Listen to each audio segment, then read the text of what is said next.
Okay, folks, good morning. Off to a late start, which I'm not surprised because I had to stay up till 1 in the morning against my wishes. So, I'm not exactly going to get 4 hours of sleep. So, I did wake up at 5 and I'm like, I can't do this. And then I woke up at 6 and then I'm like, nope, we'll set the alarm for 7 and get up then. Shit happens.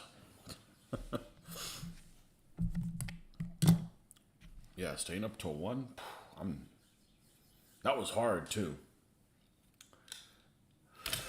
Okay. Panzer III land.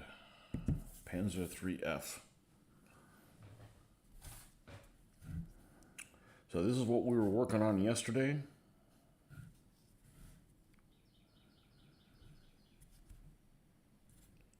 And that's where we'll pick up. Now there's a couple of things that, you know what, we're actually not going to do this right now because I'm going to have to give the brown wash to the two other Panzer Gray vehicles, and it's going to take some time drying. So let's hop on that and do that, knock that out. Then we can come in and do these. It's all about maximizing what you're doing because of drying time. So let's go ahead and do these two vehicles and the turrets. Obviously, turrets are important, and knock them out. All right, let's Panzer Gray here. Yep, and a Luftwaffe one. We don't need that one just yet.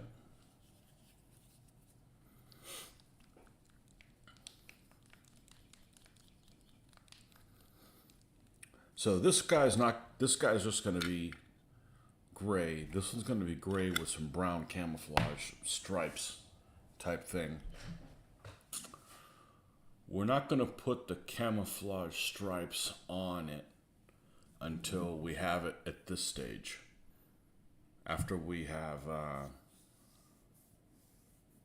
let me think about that. Is that what I want to do? Yeah. That's what I want to do. That's what I want to do. And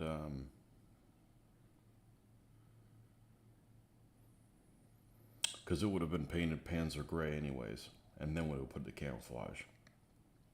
So we'll get this one to this stage, and then we'll put the brown on it, which I'm going to try to do subtly. I'm not going to do like, I don't want it to look like one of those, like a cow or anything, like a Holstein,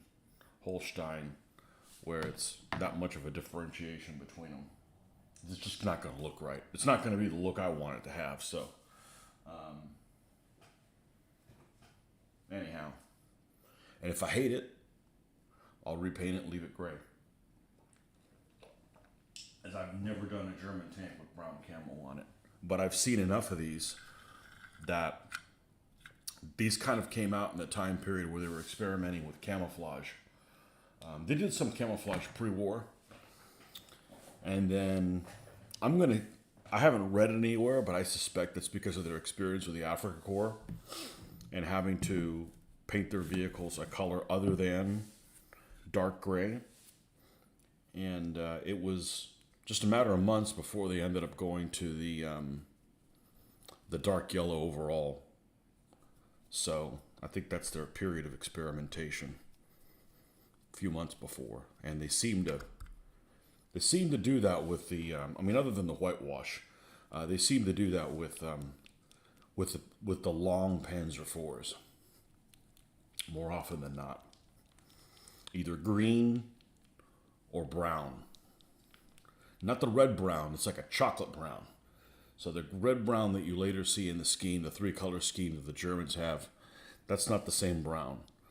I believe that one's called Rot Brown, R-O-T-T, and that one's kind of a reddish oxide, more color. This is actually going to be a brown that is not too far off from that. So if you can visualize this color on this one. That's what the plan is. And you know, sometimes the plan gets changed. So,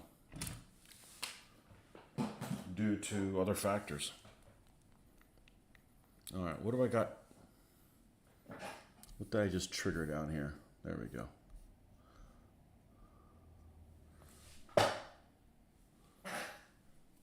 Oh, I was going to bring something up, but nobody's on. Had one viewer and they had enough of me already. Enjoy your honeydew list. Oh, man. I got something I want to bring up I'm pissed off at YouTube about. I'm not surprised. They do it again. And hell, I brought it up, so I'm going to bring it up again. Let's move this to a corner that's not... No, we should be okay being able to just go over it like that over here. I filmed a video yesterday, and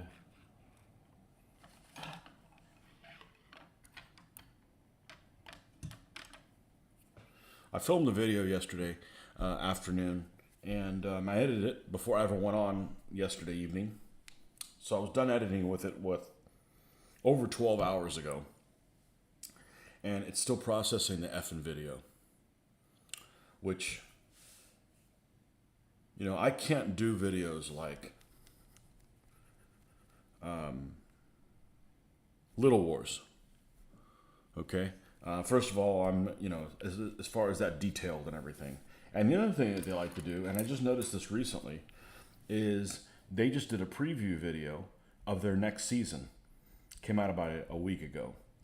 In which they have, it seems like, new footage that they've shot in the last year. So they're filming stuff. They filmed stuff several months ago, or maybe even a year ago, that they haven't even released yet. So they almost have like a compilation of stuff you're going to see type of video. And I don't know that I want to use this for the base color, because we're going to destroy this brush, but yeah, we will. We got others.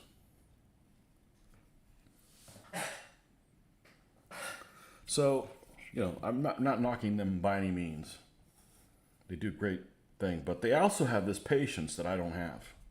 And this patience means when I shoot a video and I edit it, I want people to see it. I get no thrill out of holding on to it because I want to talk about it, and I can't because you guys haven't seen the video yet because it's not out. So when I make a video, it doesn't take very long for me to edit a video. I just got to put the parts together, maybe a couple hours. But then YouTube's got to do its thing where they, you know, you send it up to YouTube and they have it, and then a certain amount of time happens and they're processing it. You'll see processing. First, it'll process the whole video in like standard definition. Okay, it'll say standard definition processing, and when that's done, standard definition is 720p. Okay, which is garbage. As what we're used to. You know, nobody watches 720 anything. It's not worth looking at. And its first processes in 720. And when that's done, it'll do high definition. And I've seen high definition take a long ass time.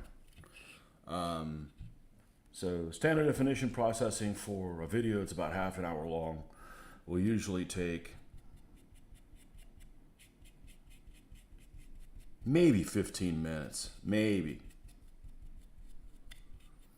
And then high definition will take maybe an hour, a couple hours, or something like that.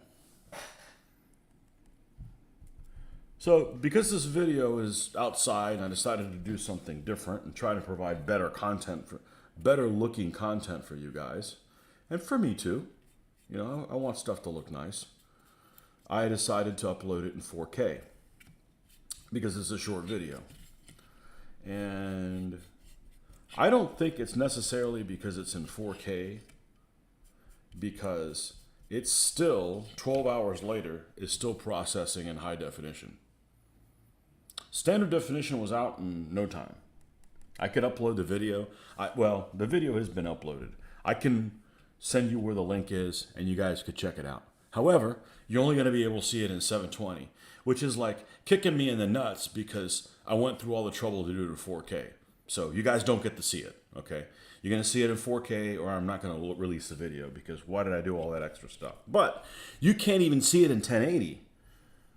As YouTube, people in YouTube are sitting on their ass or the bandwidth is being used for drone footage or I don't know what the thing is, but it's annoying and it makes me not want to do videos because unlike Little Wars, I'm very patient. Like you can see how much time I spend working on my hobby and I'm real anal retentive. But when I make a video and it's edited, God damn it, I want you guys to see it. You know, I can't do some compilation video that I'm going to hold on to and not show anybody. I mean, I did all the work.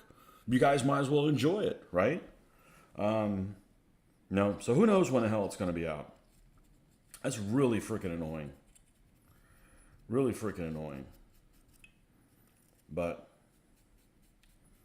so if you were on last night, you'll notice, man, Tony said he was going to do a video. Where the hell is it? I don't know. Go ask Google Foo and find out what the hell they're doing. Maybe they're busy uploading Maybe they're busy dealing with videos of the president tripping over something. I don't know. It's just annoying.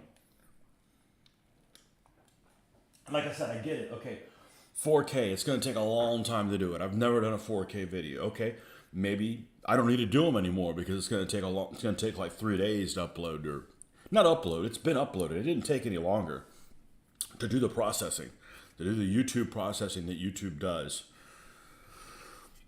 Which I don't really know what that involves, but nor do I care. It's like, okay, that's fine. Lesson learned, we won't do 4K video. But even the high definition one, that's the normal one I do, isn't up. So, just really, really annoying. So yeah, I can't do what Little Wars does, you know, where they film stuff and they don't release it. They make some compilation video. That's just too... And I'm not knocking them. They do a great product that they got a lot more viewers than I'm ever going to have, and they do all kinds of different games. But I don't have that kind of patience. And you know, once something's filmed, I mean, hell, I would have done it live if I could get good resolution on a live footage. You can't on a mobile connection. I would have done it live. You know, I don't care for watching things that are heavily edited. I think that you're being shown a fantasy that's not real, and you know, I got nothing to hide. I don't mind being myself, and you know, I make misspeaks sometimes unintentionally. Shit happens, you know.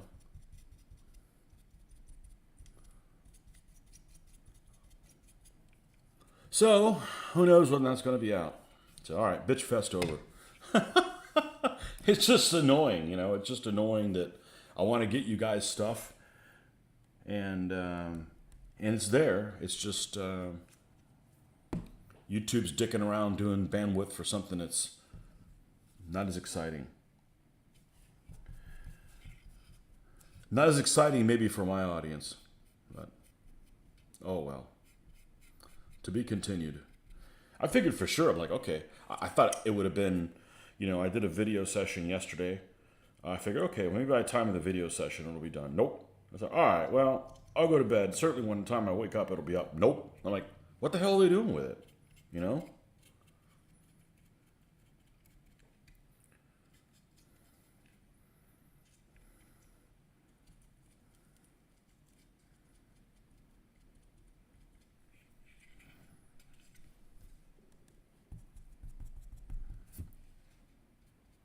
To be continued.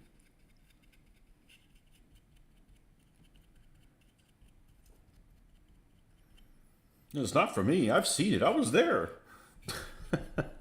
It's for you guys.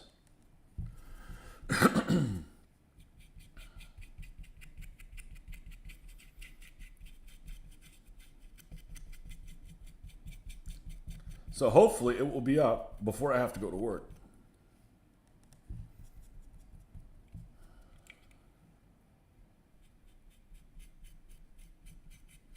But there's no telling. The other thing that's annoying is as soon as I upload the video, which was over 12 hours ago, the clicker's ticking on it, okay? The video technically has already been up for 12 hours, but it's got no views. So it throws all of your analytics off. You know, it's like you start off in a hole like, hey, you haven't had very many viewers the first 13 hours. Well, no shit. You guys sat on the video and didn't have it for people to be able to see. You know, and you get one shot with an audience, so I don't want to release a video in crappy resolution. Okay, never mind. Here it is again, now in better resolution. Nobody's going to watch it again. You know? So, to be continued.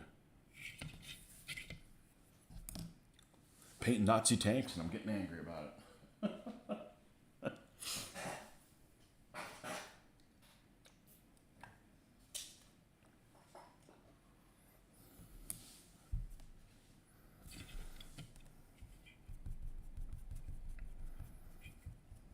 So that's one of the things that making all the DBA videos and stuff like that like I did in the past, I encountered shit like that all the time, and it's just really frustrating. So I figured, you won't have to do all that. But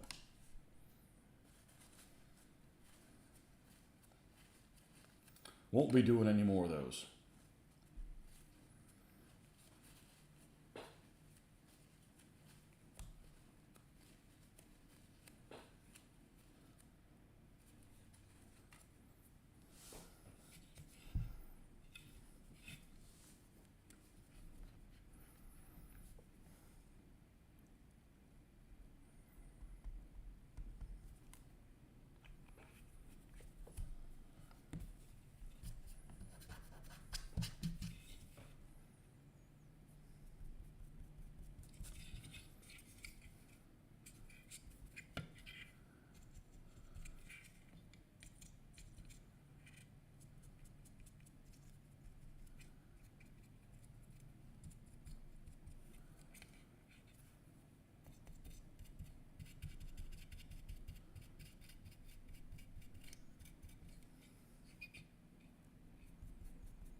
Panzer IV road wheels. That's a lot of little rubbery things, which I've thought I'm not even going to paint them because they end up getting dusted over. But I can't do that. It just doesn't. It doesn't take that long.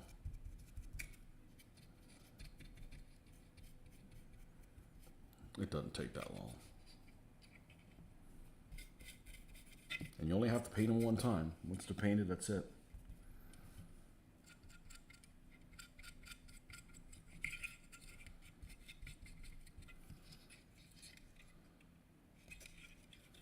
Now this one we actually pulled the track off. We'll find out if that was the right move later. It's black, so we're gonna have to paint that track because it stands out like a sore thumb.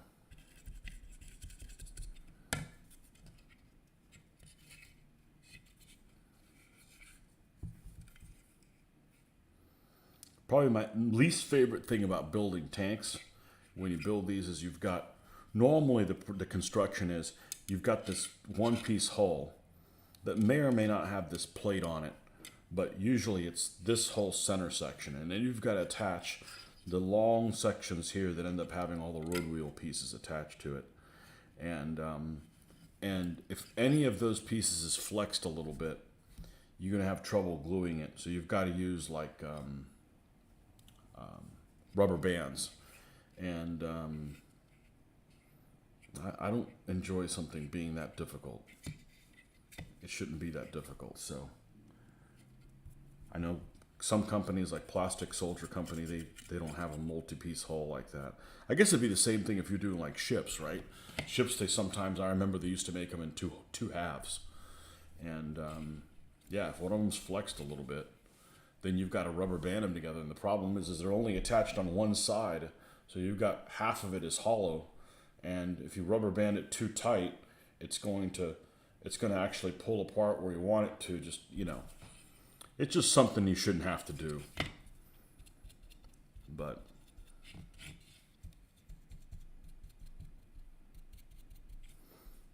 I actually don't understand why there's so many ship models that are with a full hull. I mean, that was one of the first things I started doing because I was really big into ships in my teens, and still am. But you know, even before I war gamed, I was into doing ships and stuff like that. And the first one I had was a model of the Bismarck, and there weren't waterline models at that time. And I would have loved to have waterline models. That's what I would have gone for. I don't give a crap what the bottom part of the ship looks like. You know, you never see that. You know, unless it's taking a vacation like the Texas is right now. You're never looking at that.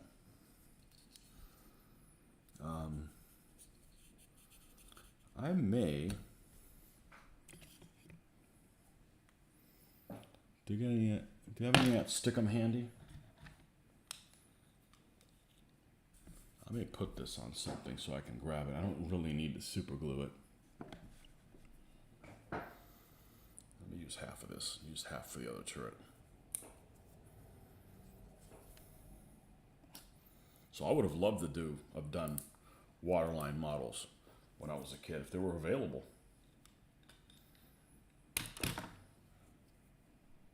I don't care what the hull looks like or the propellers. Who gives a shit? Unless you're a submarine.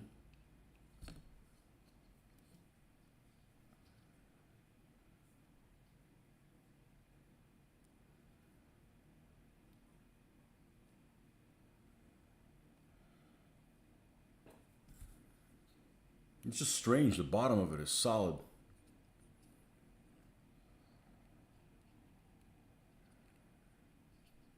This may not work. I may have to resort to super gluing it, but I'd rather not do that if I don't have to.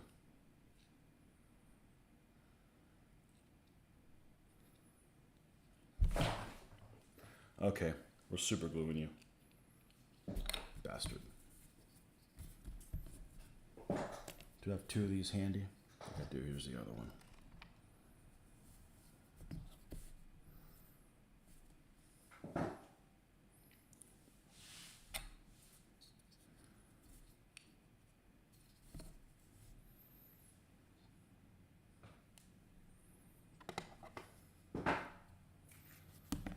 I need to cut this down to where it's not as long. There we go. Minimize the chance of bumping the camera every time I do a reach around back there. And I do enough reach arounds because all of my supplies and stuff are back there behind the camera.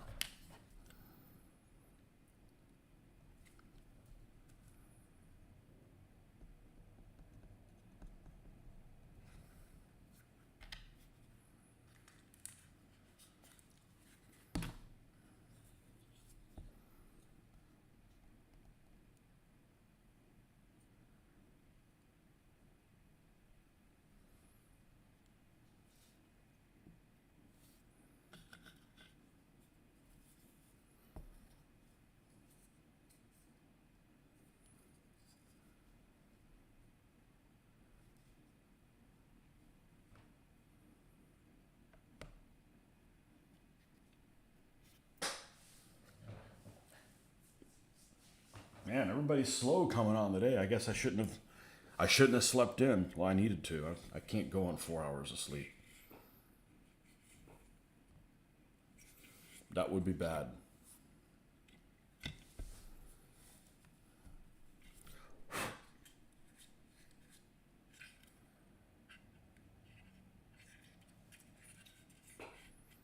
Let me take a look at something while I'm thinking about it. Here's the jack from the white metal kit. Is it similar in size to the other jack? Because I've got more of these. Yeah, okay, so if I don't find that other white metal jack, I could put a plastic one on the other Panzer III. Did they use the same jack? I don't know. Panzer III and a Panzer III and a Panzer IV are similar in weight. I think it's only like a 2-ton difference or something like that, which one's like 20, the other one's 22. Can't be that much of a difference. Is there an Osprey book on jacks of the tank jacks of Panzer yaks of the Third Reich?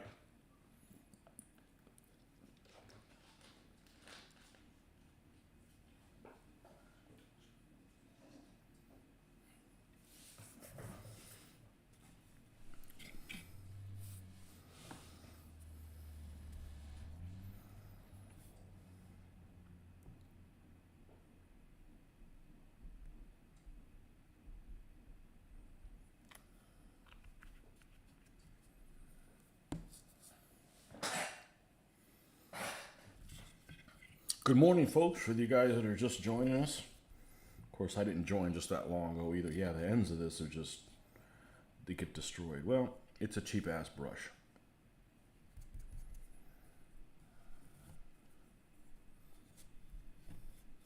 Jack Panzers.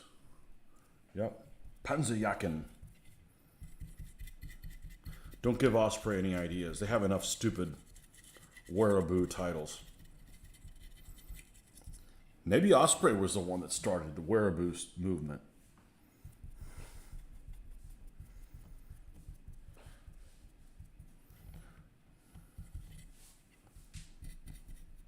License plates of Schutzpanzers.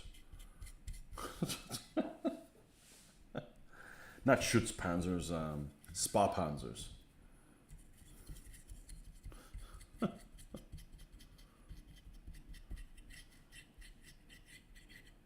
Oh, this is the one that's missing one of these. A piece there. Man, well, I'm gonna keep painting. I'll replace it, or there'll be one that doesn't have one. Not that big of a deal. I'm sure I could replace it. Maybe Osprey's the one that started that whole wearaboo thing. Ever think about that? Undergarments of the Einsatzgruppen. You know, shit like that. Like, really, come on.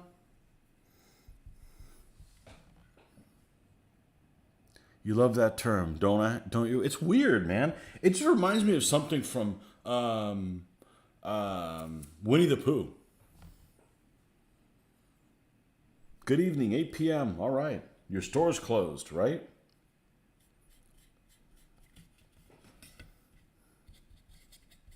I shouldn't give him any ideas. That would be a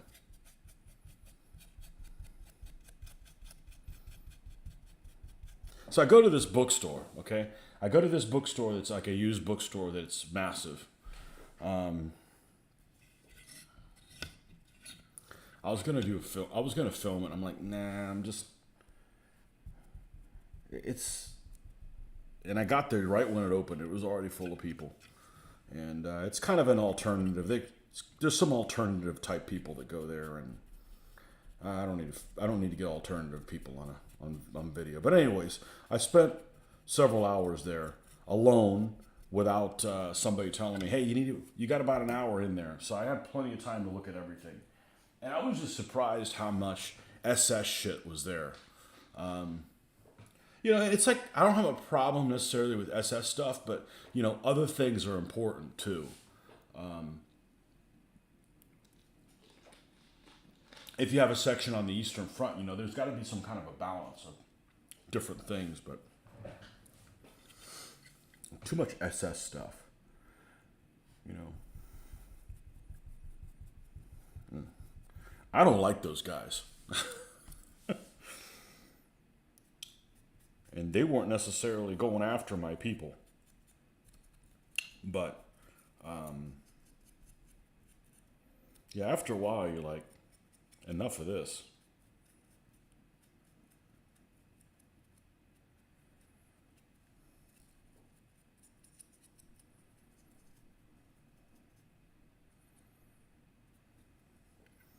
I was going to pick up a book because I looked through it on the memoirs of this guy named Rouse. And I heard somebody said that it was just basically a self-serving so-and-so.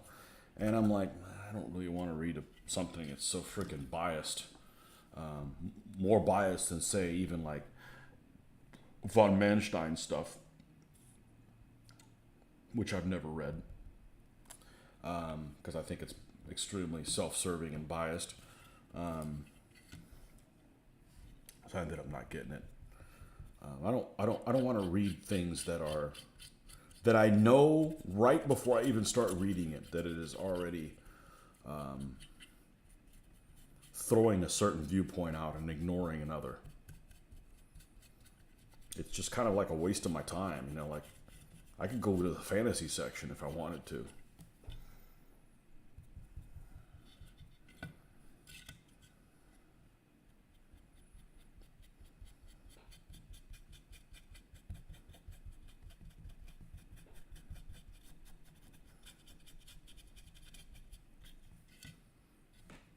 But for you guys that weren't on earlier, I did film a video en route from my little trip, and it's only a 30-minute long video. I decided to do it in 4K, and YouTube decided to be a little bitch and still not finish processing the video, even in high definition, even in the normal thing that I do, the 1080. It's still not up. It's been up. They've had it for 12 hours. The standard definition version's out, but the high definition version's not out yet. Nor is the 4K version. So who knows when you guys will be able to see it. But that was my rant this morning while you guys were having breakfast or what have you. I got off to a late start this morning because I had to stay up till 1. The daughter went out for an event, and I didn't want to go to sleep without her being around, so I had to find interesting ways to stay awake that late, which was difficult. I tried watching a Russian movie. I like the Eastern Front, but I kind of have this problem with the Eastern Front now that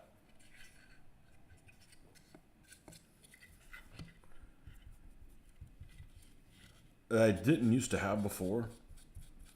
And, you know, there's all kinds of Russian movies that are available now that weren't available when I was into it. And they're just pure propaganda. I can't root for the Russians. And I don't want to root for the Germans either. You know, so it's like, thank goodness the Russians stopped the Germans, but man, the Russians suck.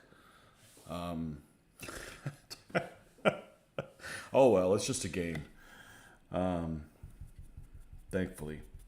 But I can't stand watching these Russian propaganda movies that are come out. I was trying to watch Pamfilov's 28, which I started watching it before. The special effects are pretty good, but I don't give a shit about any of those guys, you know?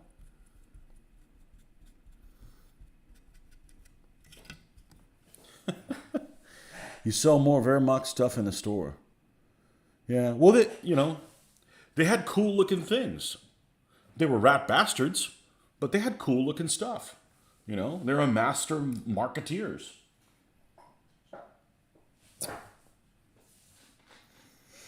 Can you display crooked spider stuff in I don't mean like at a rally. I'm just saying that if you put like a air recognition flag on this Panzer IV, that's, you know, that has the crooked spider on it. Are you allowed to do that, or will people frown on it in Malaysia? I would imagine it's okay. I mean, it's okay in the UK too, right? It's only occupied Europe. I get it. I get it why you can't do it in Germany or occupied Europe, but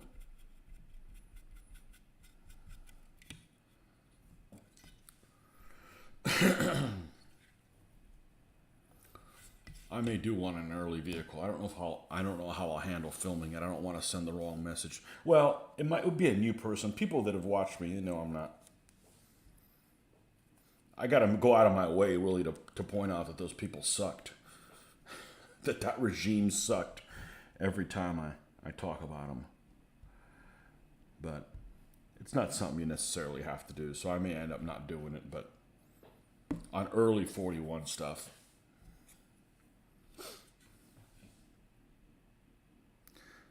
I didn't watch the 1917 movie. I'm actually holding off on it. At the end of this month, there is on Netflix, at least in this country, on the 28th, I think, not that I'm counting it down or anything, the remake of All Quiet on the Western Front's coming out. So I'm going to watch those back to back. I'm going to have a feeling I'm not going to like either one of them because they're both from one viewpoint only. That's the only gripe I have about 1917 without watching it, is I know it's going to be from one viewpoint. And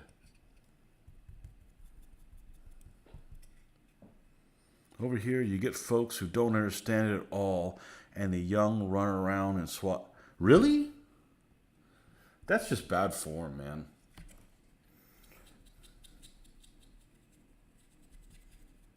I can make jokes about it. I can put it on my vehicles. I'm not wearing any of the stuff. I'm not even wearing Wehrmacht stuff. That just sends a wrong message. I can make jokes and shit about it in the game while we're playing it if the situation comes up, but I'm not wearing the propaganda stuff. It just sends a wrong message. And certainly not a swastika shirt.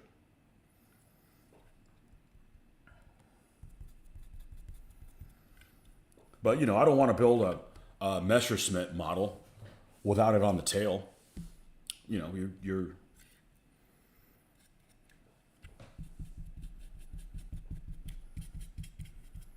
that doesn't make any sense either. Actually, I'd do that before I'd run around in a German paraphernalia.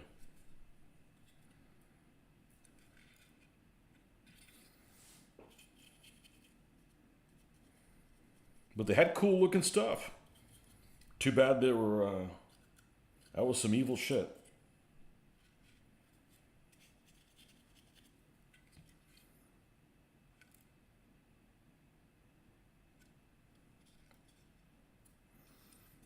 All right, we got both of these guys done.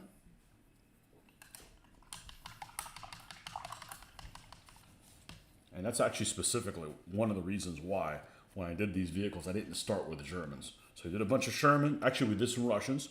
We did some Shermans. We're going to do some of these. Then we're probably going to do some Russians next. Not like building German shit and nothing but German shit and more German shit. And like, come on, man. You got to have somebody to fight. Best Russian one is Strafbat from 2004. Never heard of it. Let me look for it. I got to write that down because who knows how to spell that? Strafbat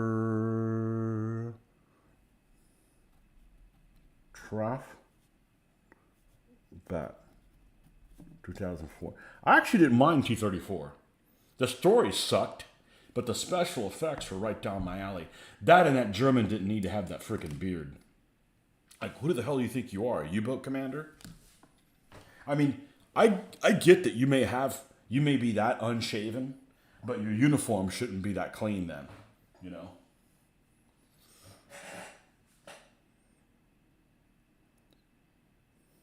Oh, I didn't see you, Martian. Sorry.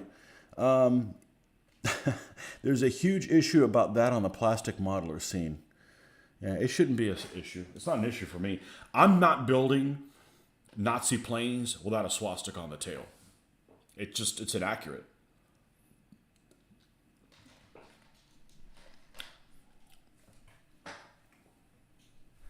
So, my issue is on Facebook. You can put any Stalinist thing you want, but you can't even mention the other guy.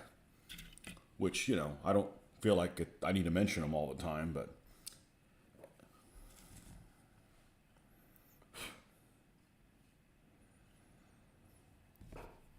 all right.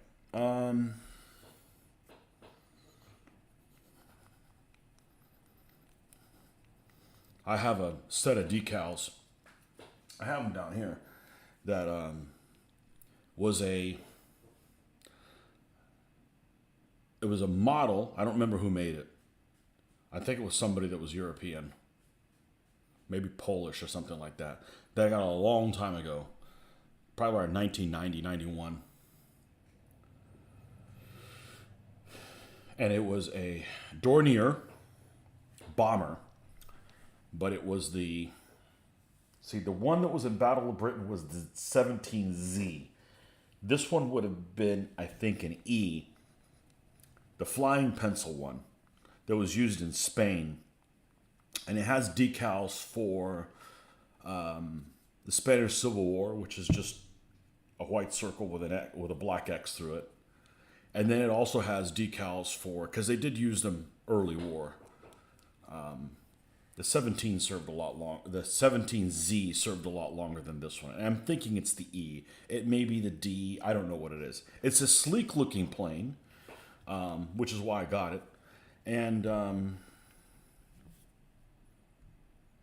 swastikas actually came in two parts. They were split. So when they made the decals, it's not illegal or not frowned upon because it's not really a swastika. And then you get to be the Nazi by putting them together. I thought that was an odd workaround, but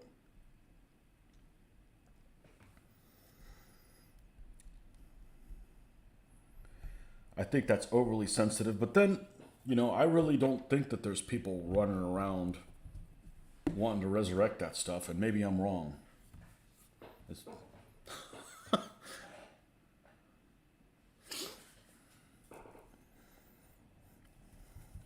Is there people in Europe wanting to resurrect that stuff? I mean, all you got to do is pick up a history book and go like, how did that even happen to begin with? Why the hell would you even want to bring that shit back?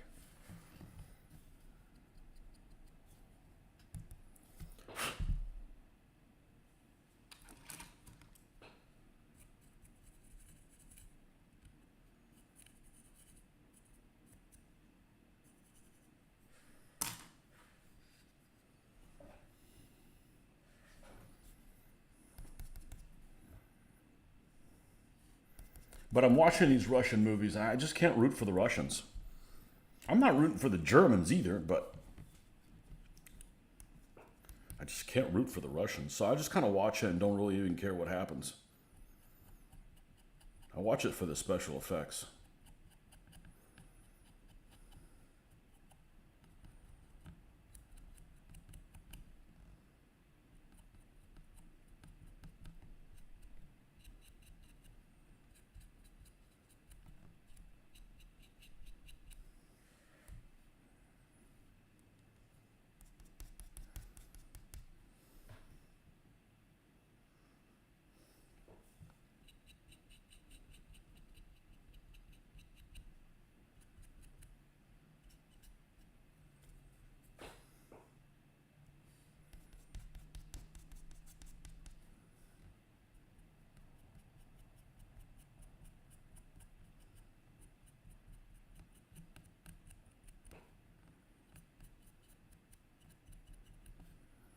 Yeah, for the longest time, I didn't think they were even playing any war games in Germany. I guess they don't even want to practice it anymore, 2 times, and I guess third time's the charm. Doesn't work over there, but I have seen some wargaming in Germany. Obviously, I can see why they don't use the crooked spider flag there. That's kind of obvious to me.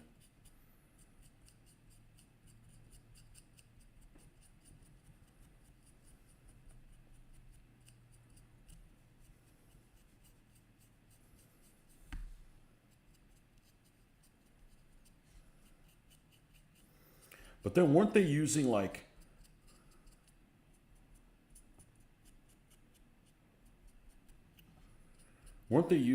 these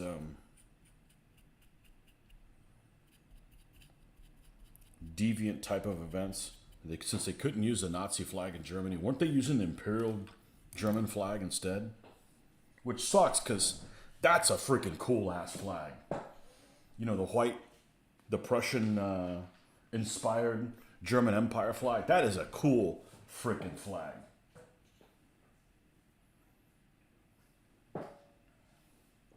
But when I lived alone,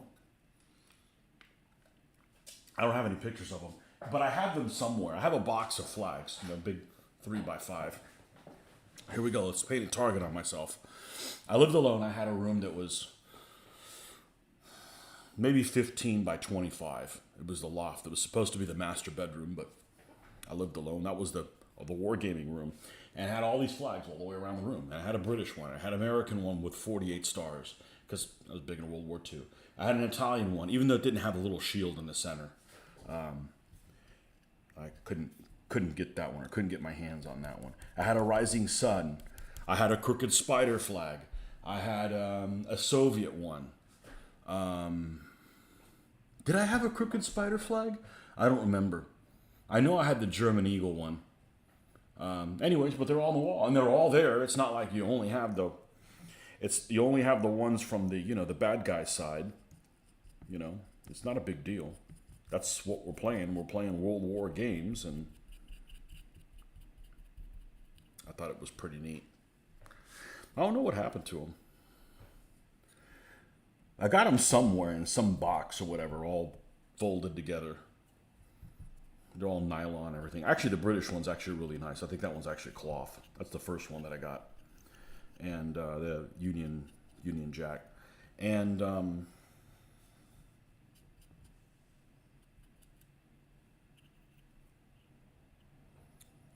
if I wanted to be devious with a flagpole, I could,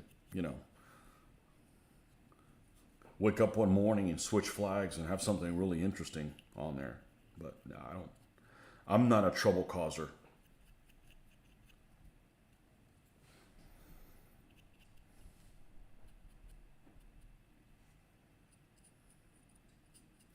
One thing I'm surprised, and I mentioned this before, with all the technology that we have with the internet, how it's so easy to order things.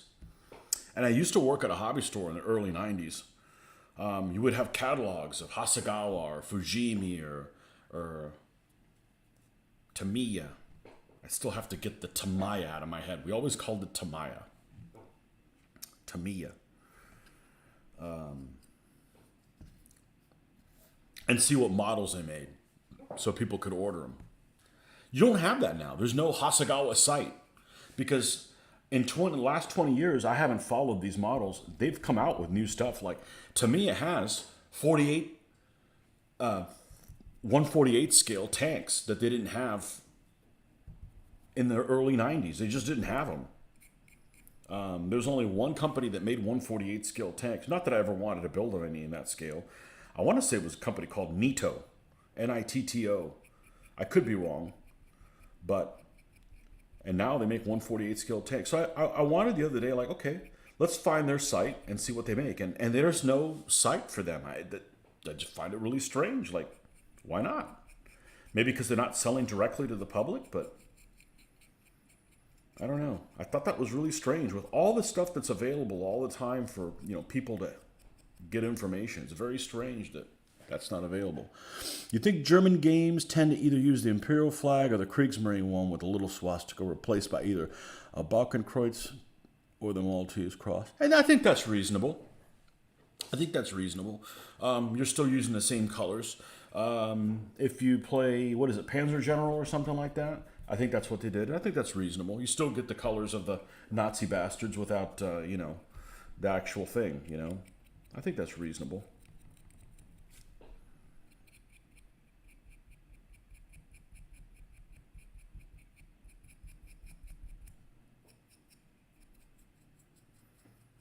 I'm a fan of flags with eagles on them. And that might just be because my heraldry happens to have a black eagle on it.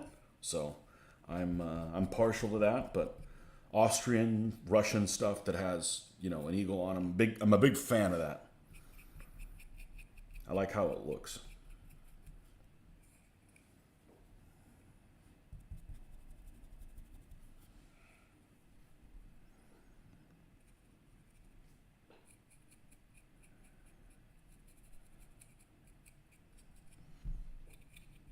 I'll be honest with you, I can't wait to do the brown camouflage on this and either blow it away or go, that's the dumbest freaking idea I've ever had.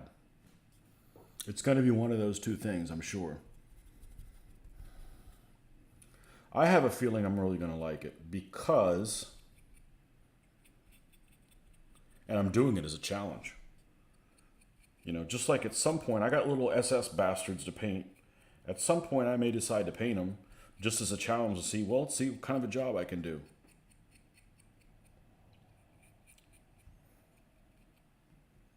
Or maybe I won't. I'm not in a hurry to do that. I'm a pain in the ass to do that.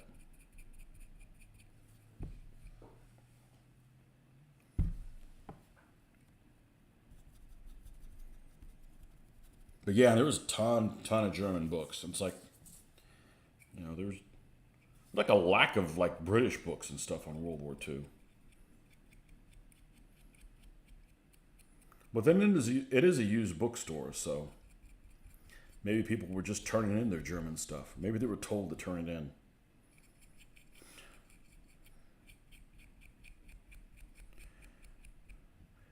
There's a book that I almost picked up, but I'm like, you know, I'm never going to get around to reading it. And you guys probably all know what this is. This author called Paul Carroll or Paul Carell, and he did two books. One I remember was in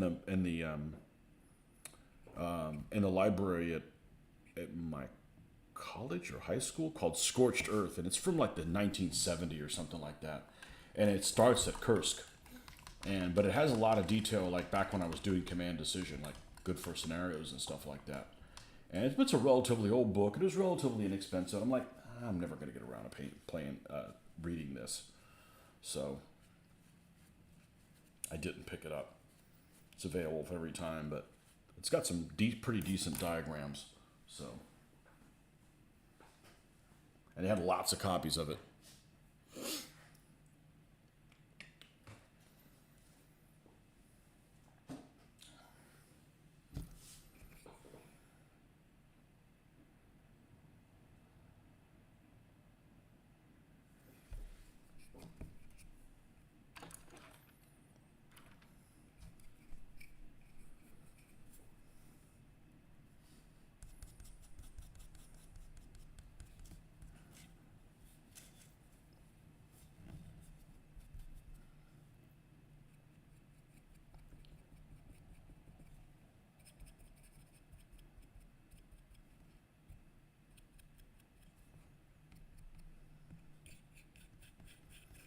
I've almost finished reading my book by David Stahl on Kiev, which I'm disappointed in because it was false advertising that it's mostly not about the battle.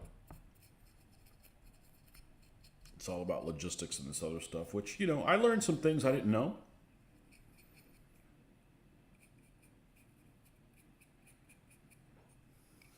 Although it's always interesting the different viewpoints that different authors have about why the Germans didn't succeed on the Eastern Front. It used to be, you know, when I grew up that there's just too many damn Russians. And then other people put the viewpoint that it's all about fuel. They didn't have the fuel to do it, and they ran out of fuel, and they only had the fuel for 1940, and they, you know, et cetera, et cetera. And this one happens to put the viewpoint that it's basically that it's like they have no spare parts and a million different vehicles, and, you know, a maintenance nightmare. You know, along with the fuel problems and stuff like that, and they just advanced too far. And the World War I Germans would have never done it because they basically made the Russians come to them and took care of them when they got close, and then they had the supply line issues. So I don't know. The truth is somewhere in between all that stuff. But I read those kind of stuff for scenario ideas. So.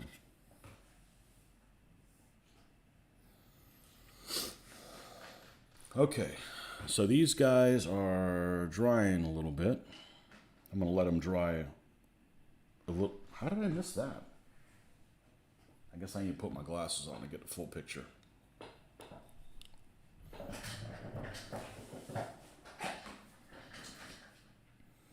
Are there a lot of Wehrmacht fans in the UK? I was going to say the old country, but it's not my old country.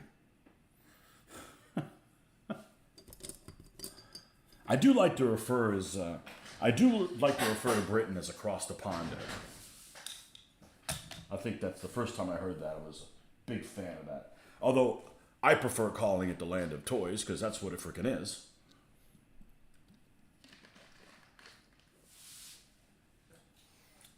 Even the plastic models, plastic soldier company stuff. Where's that made? England.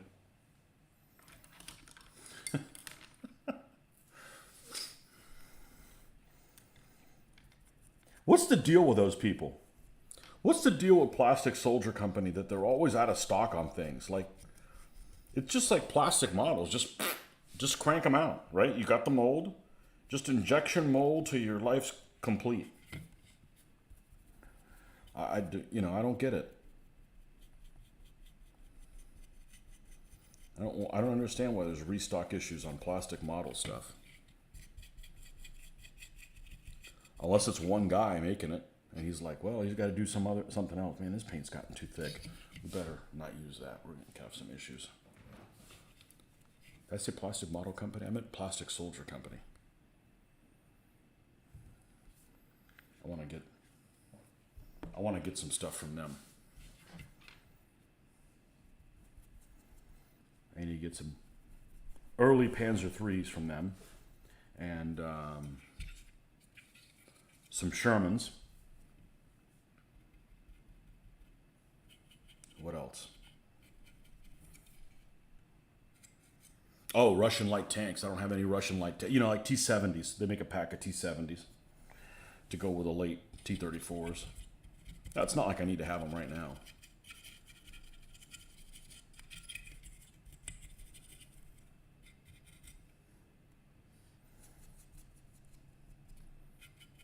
Hey, people are in the miniatures. They like to talk about the miniatures they haven't gotten yet while they're working on the ones that they do have.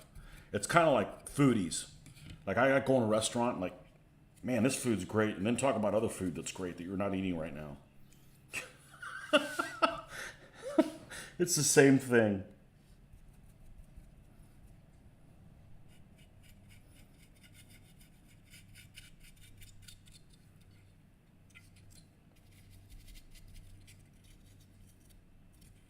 All right.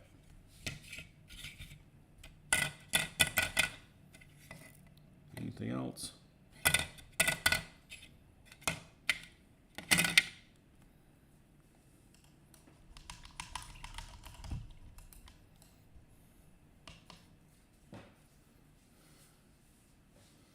Strange how the bad guys become popular and sometimes have periods of history named over them. Alexander, Napoleon, World War II, Germany. Well, I think you're right on one of those. Is Alexander the bad guy? I mean, he was aggressive. I guess Alexander's probably as bad a guy as Napoleon. I think Alexander's worse than Napoleon. Was Napoleon really that bad a guy? I'm not a Napoleonics guy, but I'm looking at it and I'm like, okay, first of all, he's French. I mean, how bad could he be, I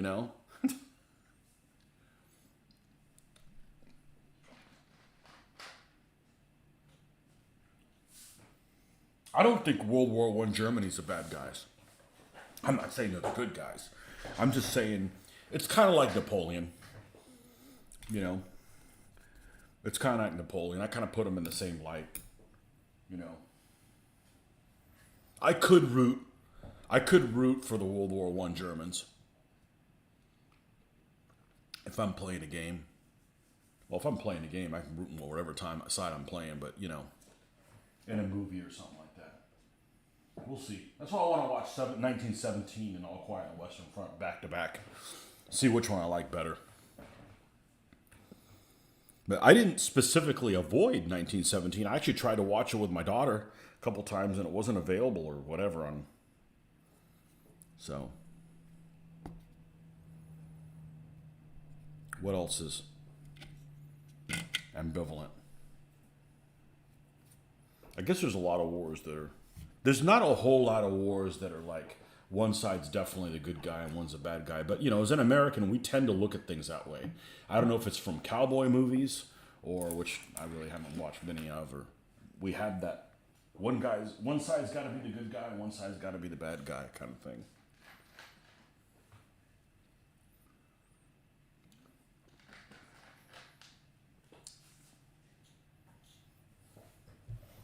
We need more fan on that.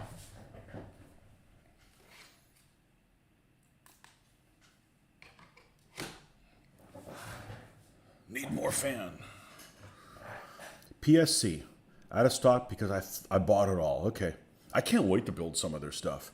Although, to be honest with you, after my experience with separate link track about a month ago, I don't mind spending a lot of time building it. It's kind of relaxing. I've been buying individual sprues to bulk up my collection. Yeah, I've thought about buying those, but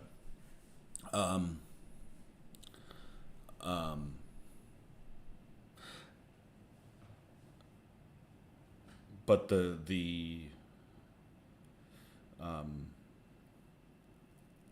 shipping is just too much, and I don't need individual stuff. So, what else is made in England? Armor Fast, bastards. And the early Armor Fast is no good, but they got a Panzer 4D that even has the turret box. So I wouldn't mind. You know what they don't make in plastic? A Panzer 4E. But is it that much different from a D? I don't know. I just assume do the Ds. I had one of those as for my Eastern Front. Or did I didn't do it in North Africa? I don't remember. But it was gray, and then I just weathered the hell out of it. Weathered it too much. I get Armor Fast and Plastic Soldier Company mixed up. The Plastic Soldier Company stuff definitely looks like it's better. Armor Fast is really minimalist. I wanted to pick up some of their U.S. tank destroyers, but they don't have the breech. And that's a problem because they're open topped and the breech sticks into the compartment. So, now I've heard that they fixed it on the M10s, but you don't know which one you're going to get. You don't want an early one that doesn't have the breech of a 76 millimeter gun in the crew compartment. You know, I'm not going to scratch build that. So, oh well. First country problems, right? All right, well, I'm impatient, and this is going to take a while to dry. So let's go ahead and give these guys the... Nope, not Nuln Oil. Let's not start something new. Agrax Earthshade. Nuln Oil would have worked too, but I like the fact that it has a little bit of an earth undertone, although I don't know that it's that noticeable. Plastic Soldier Company. Yeah, I don't know why they have a restock issue. Do they have problems producing things in England? They never would have won the Battle of Britain if they would have had that attitude.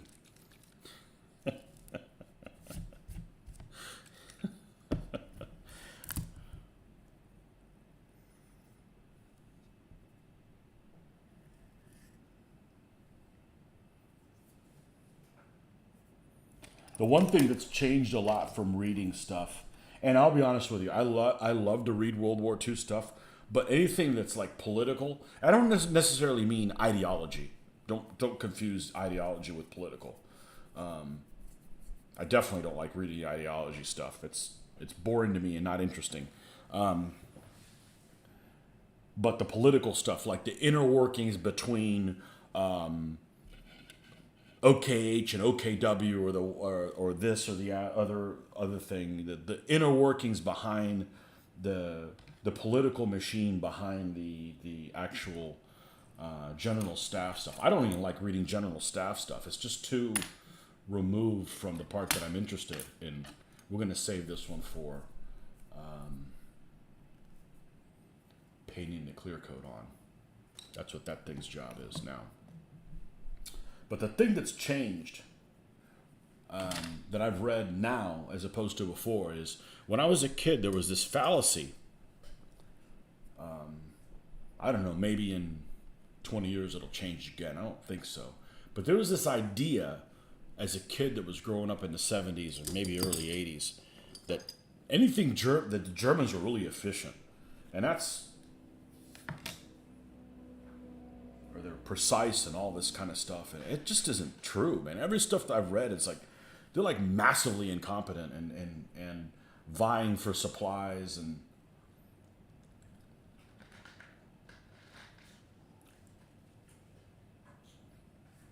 everything I've read recently. I haven't searched it out. it works its way into the stuff that I'm interested in. Is that they're lucky to have done as well as they did, because there was just like some mass corruption and incompetence and everybody fighting for supplies. And instead of everybody being like, okay, we want to make the world the crooked spider. They're not. They're like, fighting for this thing. And this guy over here, he's pulling my, all this. And seems like Hitler put up with a lot of that. I'm not saying that, it's a good thing because he didn't need to win, but I didn't know that. I didn't know that as a kid, that, you just assumed, the Germans were really efficient. And no, they weren't. They didn't produce crap. They were really inefficient producing things. And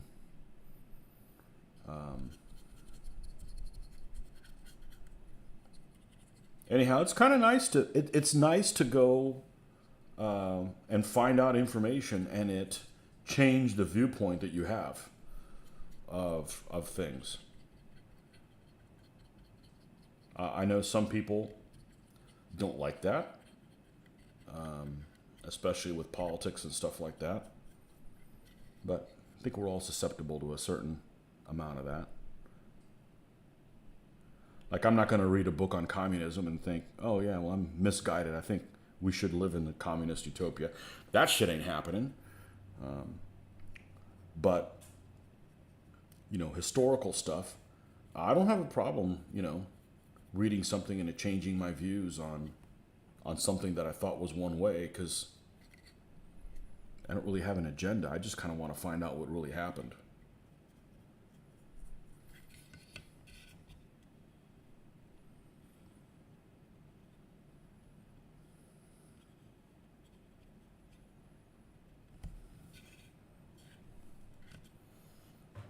PSC are weird.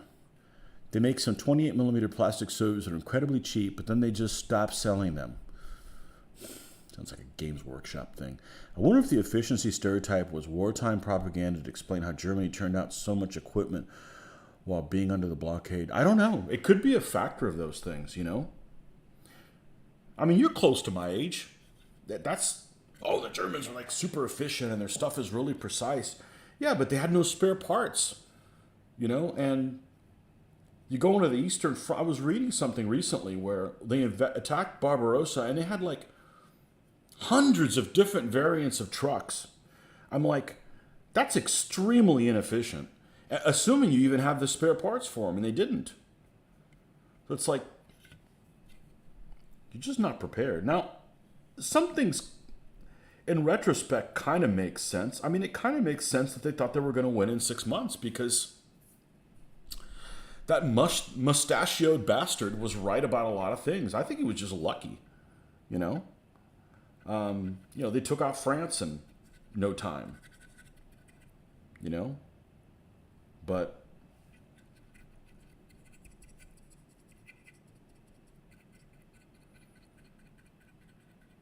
the more you read, the more you kind of understand. But I don't want to read old stuff, that spit out the stuff that we grew up with that was obviously wrong. So I don't really want to pick up an old book and then go, well, they didn't win on the Eastern Front because there was too many Russians. Well, that may have been a factor, but there's more to it than just that.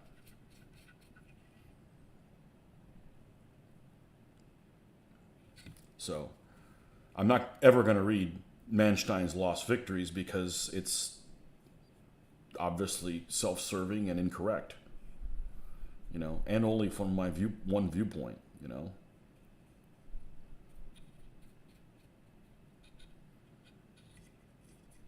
It's a waste of my time.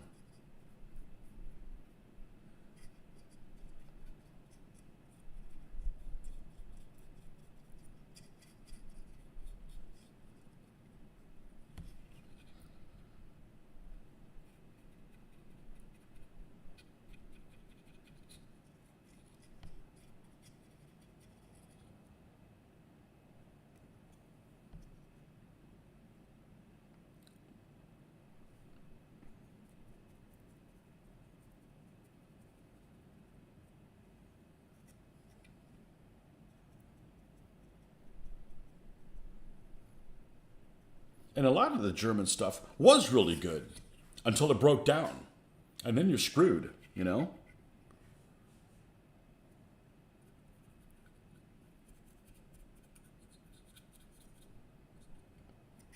I mean, Panthers are great until they put 10 more tons on them than they're designed for and their transmission catches fire, you know? You're only 32. Oh, okay. Well, you're not even close then. They win because they have NKWD. You mean NKVD? I want to play. I want to play an Eastern Front scenario with commissars. That's got to be fun. Playing a commissar and shooting your own people. You know, in a game. Obviously not in real life. Commissars are dickheads. I got some commissar figures. Yeah, those two guys deserved each other. The Germans and the Russians definitely deserved each other. Just like I'm never going to build any Polish vehicles. I'm not building any Polish or Czechoslovakia liberation units. Sorry. I see right through that. Oh, they want to liberate them now after they stabbed them in the back? Got it. I mean, the Soviets made a deal with the Germans just to stab the Poles in the back.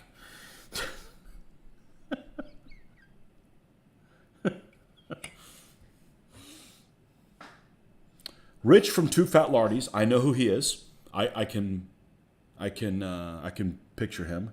Was saying that a lot of military history in museum is now social history with far less focus on equipment and tactics. Well, that's a shame. You watched War Factories, which give a good idea of why things turned out the way they did. They were late to change to full war production. Well, we knew that part and had a command economy. Okay. That I wasn't aware of. Yeah, like the Germans produced. What year were they at the height of being the shit bombed out of them? 1944. What year did they produce more vehicles than any other year? 1944. So, yeah, part of it was, you know, they thought the war was going to be over soon and didn't go into... I remember when I was a kid, or I was a young adult, one of the reasons that they said that they did that is because they didn't, or at least this book or what I read was that they didn't want the same thing that happened in the First World War. It was that the people revolt. So they didn't want to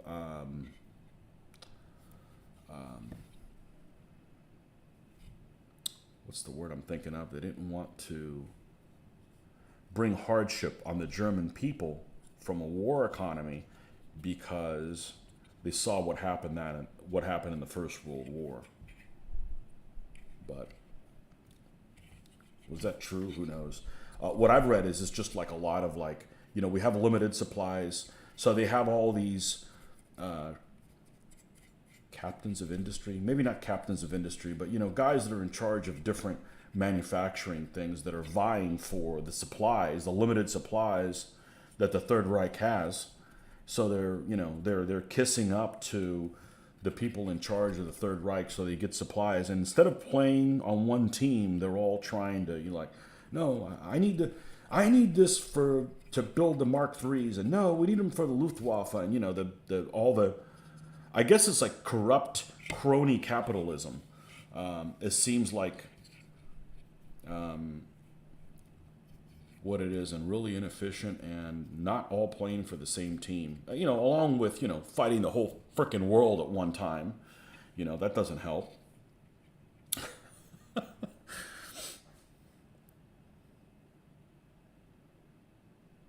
Did I see the Chain of Command games the Lardies put on at the Museum of Arm? I've seen the pictures, man. Talk about salivating. But I've watched some of their Chain of Command games, and I like Rich. I think I would have a fun time playing Rich. I just don't like that little weasel dude that he does many videos with. The little cheating weasel. I like Rich. And I played Chain of Command one time, and it has potential.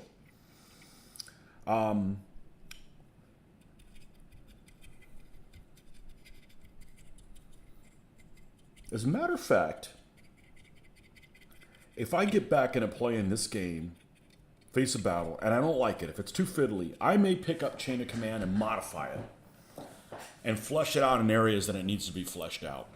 Because what I don't like about Chain of Command is when you take casualties, just take any guys, just take 4 guys. No, you need to like roll randomly to see who dies, not just as long as it's not a leader or a support a guy with a special weapon. 4 regular guys die. That's too like they aren't important. And I think the vehicle rules are probably a little too vague. But everything else, I like the you roll dice and you can do this or you can't do that. So maybe there's some potential for that. So, and they play their games in this scale, right? I believe all their videos are in 20 mil. The one true scale. Somebody said that on the miniatures page many years ago and got everybody all riled up. That, and what's the other saying that always would rile people up? Anything larger than 20 millimeters playing with dollies. I remember that. I don't know who it was. I wish I could remember who. Oh man, it really got people fired up. I think it's hilarious. I got into this scale because this was the skirmish scale when I started, and I love the combat figures the combat miniatures by Dave Alsop that are also in this scale, and the rest is history. So I am a devout follower of 20 mil. That, and you can pick up Matchbox cars and stuff to supplement, civvies, civilian vehicles, if you need them for a scenario or something like that.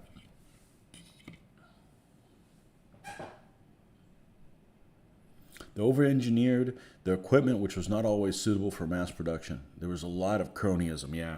Cronyism's never good.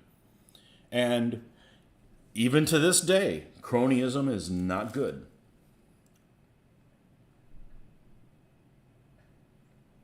Cronyism is not good.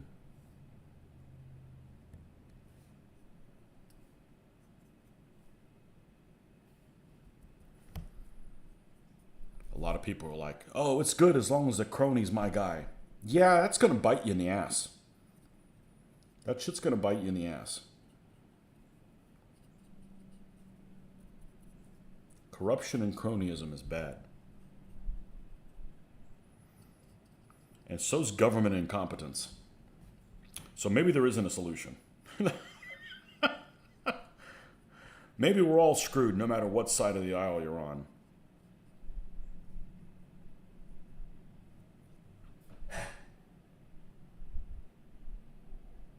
Nick seems okay. He plays up the Ronnie Corbett role of the camera. That the little weasel dude? I don't know what his name is. The 28 mil, the actual ground scale, the rule is 15. Splitting difference would work fine. 28 mil World War II, for me, you need to play Chain of Command a lot to get it. I'm not quite there yet. It is enjoyable, but bloody. I actually bought one of their products. They have a... This is how you suck people in. Pay attention, folks. You get a hankering for something, and then allow people to buy it and get it immediately by a PDF download. So I downloaded I bought it. It was only $15, 10 quid, 12 quid, whatever it is.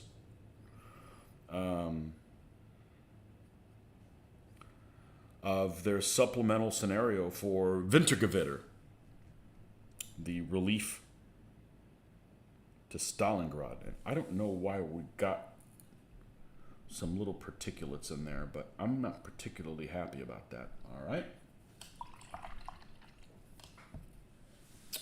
We ain't putting up with that shit. So I downloaded it because I figured it would give me ideas for scenarios. I'm a big fan of that campaign. I think that's a good time period for both sides.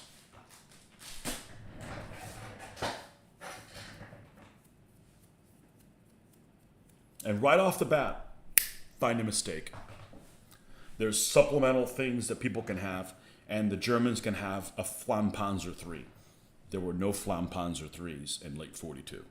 They hadn't come out yet. There's no Flammpanzer IIIs that I can tell that were ever painted in gray. So they're all Kursk and afterwards. They might have been around a little bit before Kursk.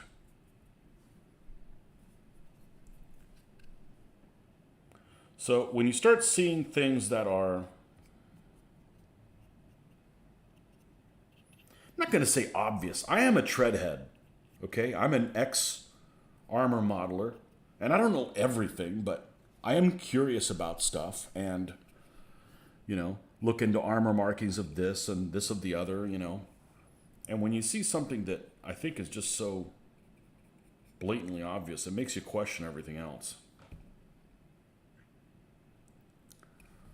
But I don't know if their rules are really like, you buy this for this many points and you buy this for this. I'm not interested in the points game. I'm not interested in tournament shit anymore. I'm over that. I'd be perfectly happy never playing another tournament game. And I don't really have any tournament bad experiences other than I'm tired of running them and doing all the legwork. I haven't had any players that were just win at all cost, and not any that were in a game that I was running or a tournament that I was involved in running. But I really like playing scenarios that are unbalanced. You don't have to worry about balancing them. Just play them and just play it a second time and see how it turns out. See how you guys did one time towards the other. You play, say you got Germans and Russians, and one time you play the Germans, the next time you play the Russians, and then flip with your opponent and see how you guys did in comparison. More than, a German rifle squad really is a better bang for the buck for 45 points than a Russian one for 35. Or that kind of nonsense. You can never balance that stuff out. And tournaments for me was just a way to play with your own toys and a reason to buy more. But with World War II stuff, I fully expect to do all of this stuff. And you see something like that Arnhem game, and that's what I want to play. I don't want to play stuff that uses felt terrain. I want to play Arnhem. Now, I can't do a board that big, but I can do something along those lines. It's like 2 foot by 2 foot. Or at least that'll be my goal, working towards that.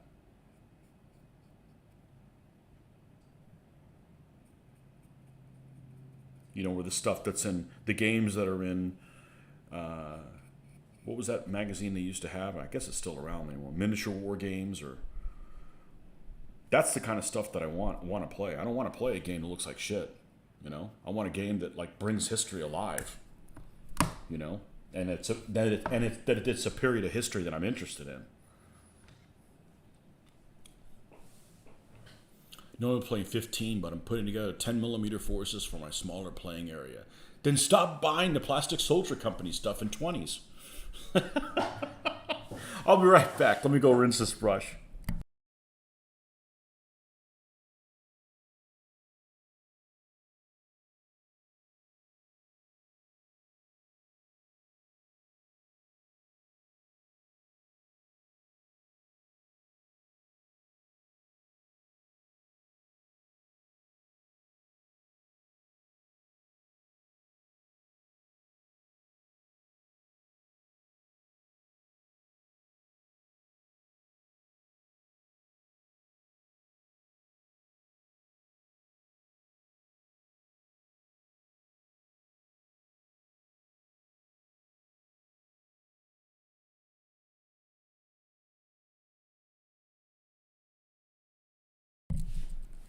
The points are for balance, but that's a bit deceptive since base platoons are different sizes and feature different loadouts. The support options alleviate some of the imbalance. Yeah. I like Wintergewitter.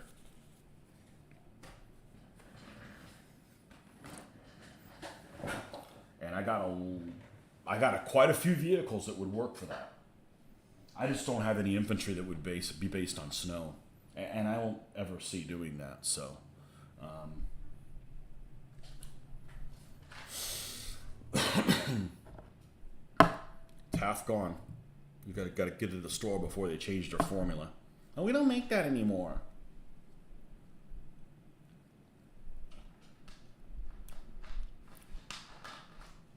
Okay. We've got F1 and F2 drawing.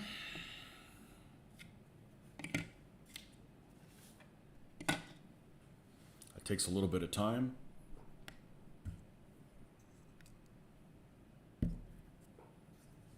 All right, one thing we got to do is we got to cut out bases for these two. Let's go ahead and do that.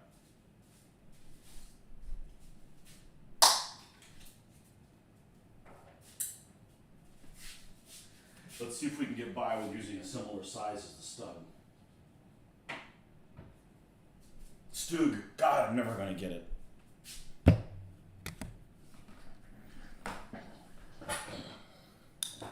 Doesn't have to be the same size, but for consistency,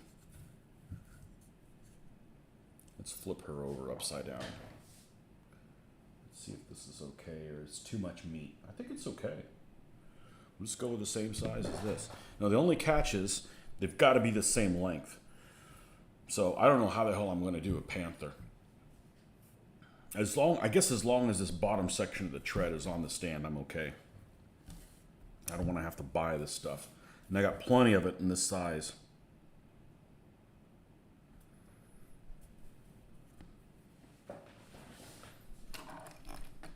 And now that I'm thinking about it, will this fit on the same one?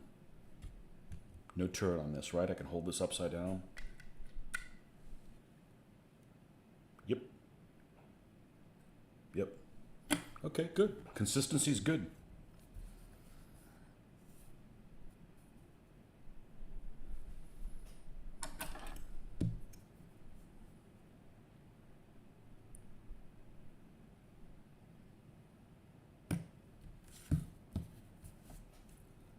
Why do I feel that didn't go straight across? We did. The ends don't matter a whole lot. It's this line that's important. Could have just used the spare.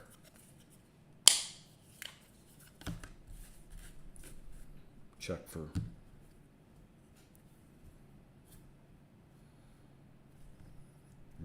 round that. Yeah, I'm okay with that.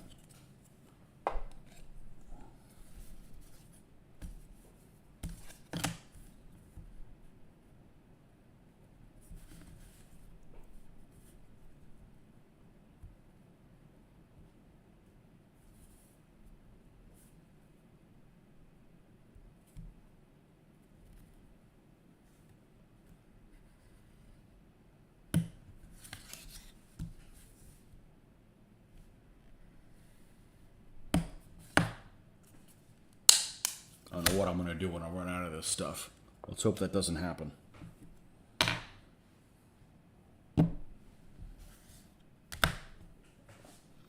Speaking of rules, which were the naval rules you and Mitch played for the ACW naval game at that con? Wasn't Dahlgren and Columbia, was it? No, I'm surprised you remember that. I think it was so there's this guy that runs games at our shows, and he's incredible. The work that he does on his miniatures is incredible. He is almost somebody who does like diorama quality games. There's a guy named Bob Moon. I think he lives in Jacksonville. The problem with Bob Moon is he does periods that I have zero or negative interest in. So he'll do like French and Indian War. He'll do American Civil War. He'll do lace stuff.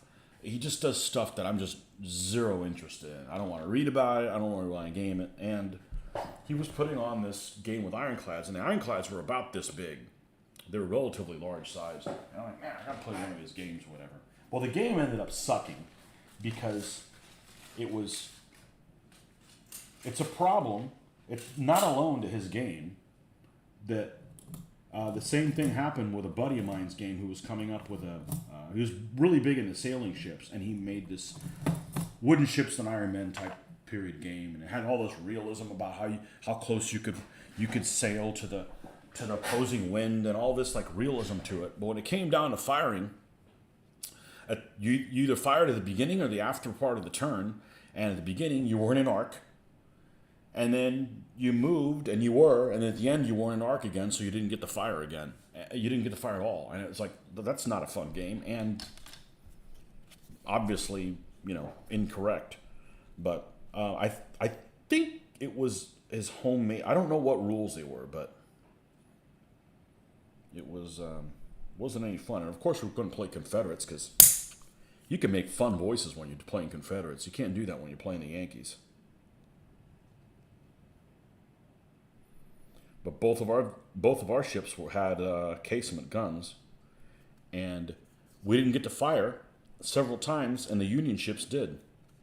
And it's like that's no fun for the players, regardless of who's trying to win. So definitely something that's wrong with the rules.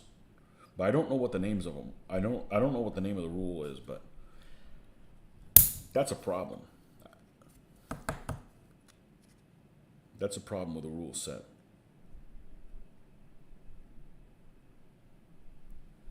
And it's no fun to game it.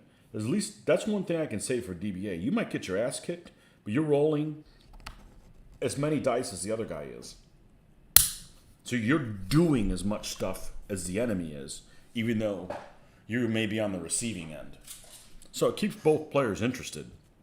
When players are just apathetic, like, I don't know, just I'm gonna go shop. Call me when it's my turn again. That's not a good game. You might as well just be playing a solo game.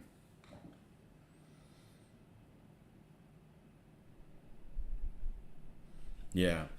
Yeah, and then the opportunity fire is a problem too, because that really slows games down.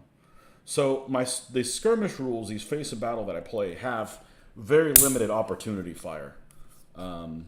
They basically don't have any. The way they get around it is machine guns that are belt fed can put down a fire lane, which is not too much different than this size. And if anybody crosses in there, they get hit with residual fire. Boy, I haven't said that since my advanced squad leader days. Residual fire. But that's how that's handled, because that really slows the game down. And not only does it slow a game down, but it gives you information you don't have access to. For example, if you have a game where it's like that has opportunity fire, you're one side and you got these tanks that are moving towards somewhere else. You're going to get an inkling of where they're going to. Like, okay, I'm going to move these guys from here to here, and we're moving across over to the woods. And I'm like, whoa, stop moving back. So you already know where they were heading and where they were going to get to had you not fired at them. So you have information that the guys wouldn't already have.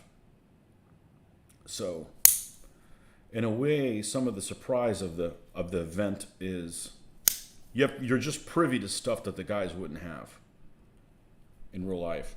So, and it really slows the game down a lot. And you're slowing the game down for something that's not particularly interesting. Like, if you're talking about a naval game, I've said this before, you need to have something that quickly calculates whether you land a hit. Now, once the hit's landed, I think most people can agree it's okay for the game to slow down, because there's actually a shell going in somewhere, and you can visualize how much it's penetrating or the damage that it's doing. There's something visually happening there, but there's no point in spending a lot of time whether or not you even land a hit on the ship, and it ends up being for nothing. So,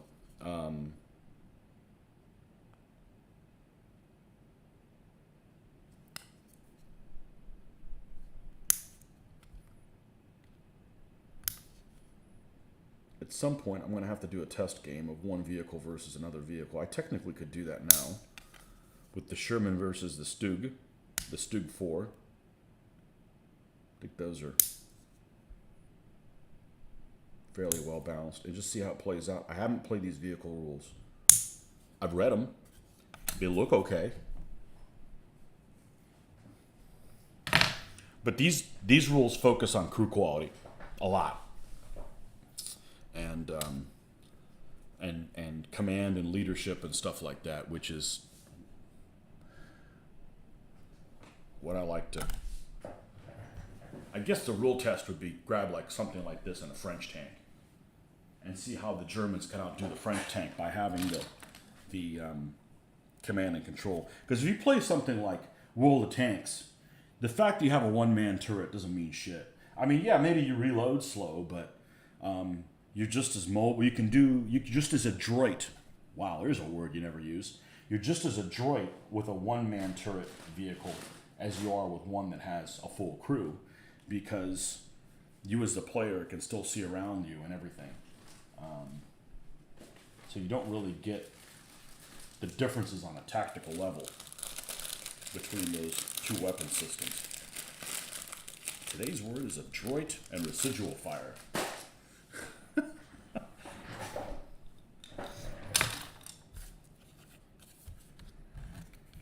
I think we all have a limited vocabulary. We get in our comfort zones and we use the same stupid words over and over again.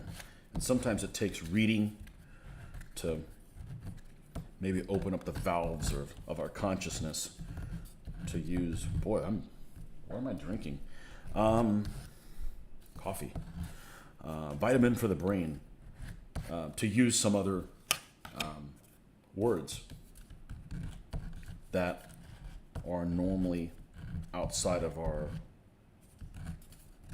usage. That's why you gotta read, folks.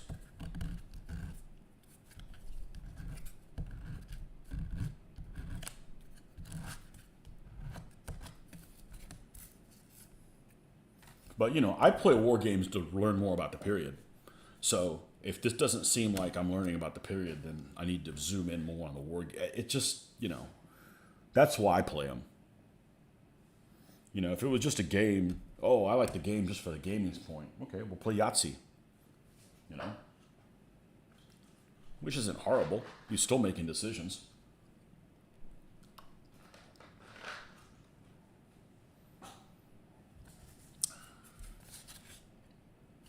Let's get the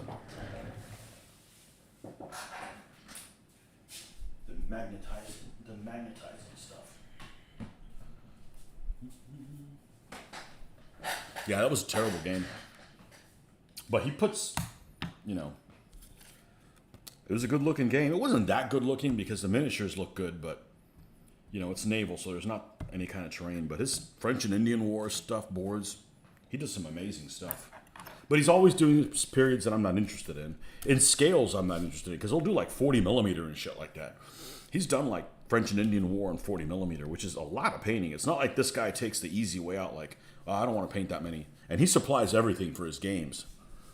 So you just show up and start playing. All right, let's just cut this straight across. All right, we're not going to throw you away, but we don't need you messing with us either. And let's go inside. This is the length one, so it's not going to vary a whole lot. So let's go ahead and drop a line about here. And we don't have to be uber precise, but I don't cut many corners, but this is one I do. Like, I don't need to like finely measure the magnet size on this stuff. Let's just kind of go across semi-perpendicularly.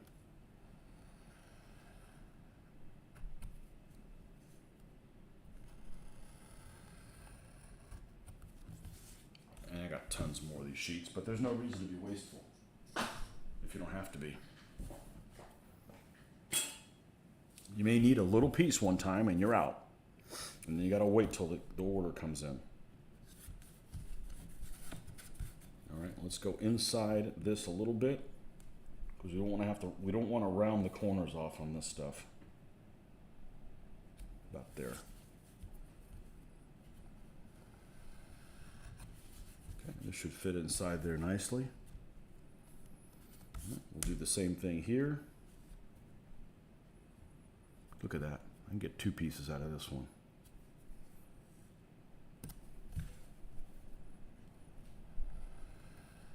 All right, we'll save this one for one of the Panzer IVs, which I bet those would fit on there as well. Yep.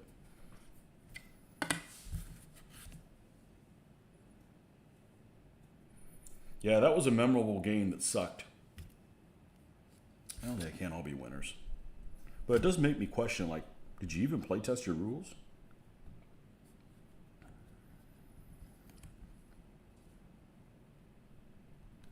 We were at Historicon one time, and there was this game that was getting pushed a lot several years ago, and I don't know if it's still on the scene or people gave up on it or whatever. It's called Heroes of Normandy. It's a board game that's a very beautiful looking game. They had this booth where they were having people walk up and play it. And I always want to play it because it's a good looking game, even though it's got a lot of Hollywood shit to it. I mean, they even have the US guys are even from my favorite freaking, inspired by my own favorite movie. I'm kidding, of course. Kelly's Heroes. They got characters, but it's a great looking game.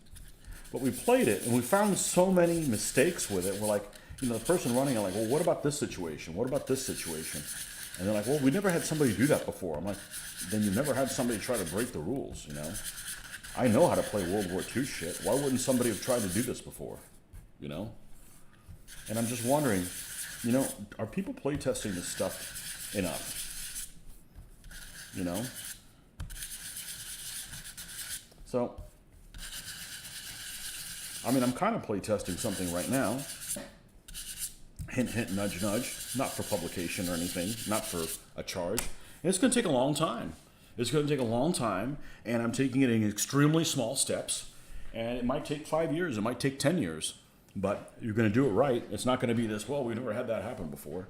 Well, that could happen, but, you can't just like publish. That's why, if I'm not interested in doing anything that involves publishing anything, because you're not going to make any money off of it. So then do you really need some big brother telling you, well, we need to do this, and I know this isn't right, but we've got to get it out? No. I'm either going to do shit right or I'm not going to do it at all. There's too many things out there that are haphazardly put together. You want something that's put together like shit, you have your pick of the litter of everything that's out there. So a lot of things are just rushed, like rush, get it out. And then, oh, well, now we have to have this huge addenda. Like, the rules just freaking came out. Why is there already an addendum for them? Or like, here's this rule, buy it, but half the stuff that's in there isn't correct because it's now been superseded by something else. Well, that just adds too many pitfalls where you could end up playing the rules inadvertently, incorrectly. So I think the easiest way is you come up with a set of rules, you find some place like Facebook or whatever to put them on. I'm just saying Facebook because it's a free hosting thing. And you download them, and when you make a change, you take that version of the rules down. You can't get it anymore. Tough shit. It's free rules, so you're getting your money's worth. You change the original one, you move the version that it is, and you upload the new one on there. And you got to keep it simple. Not like, all right, well, how do we play the rules? Well, we got to buy this rule book and this codex and go to this site and get the addendum, but not to this other one because we're not playing without addendum. It's just too complicated, man. It's just too complicated. So when you just want people to play the best game you can play. So anyhow, this part is done. Might as well goop these. It's going to take some time drying. This is really not the method I would prefer, to hop around like this. But this is the method that you get shit done. Otherwise, you got a lot of downtime. Now I just got to find where... back here? Well, there's one back here, and I don't know why it is. Oh, this is the one we use to cut things off. What about the spackler? There we go. It's also almost Transom Light 30. But as somebody who's tried to put on games for a long time and has been really frustrated by getting shit wrong inadvertently, because there's people out there that probably want to, I don't know that I know any of them, but they definitely want to play the rules wrong so they can have an advantage or for whatever reason that they want. For those of us that are on the opposite end and just want to play the rules correctly, you got to make it easy for people to play the rules correctly. It shouldn't be that difficult to, well, I don't know what this sentence means, or, okay, so you fix it, If this sentence keeps being a problem for everybody, change it. Change the wording. So, I fully expect that from now on, every single thing I play will be something that will be able to be modified by me in such a by myself in such a fashion. Whether it's these rules aren't in publication anymore. Perfect, because then I can do whatever the hell I want with them. You know, I don't want to change things in the rules, but if something doesn't make sense or something doesn't work, I'm going to change it. You know.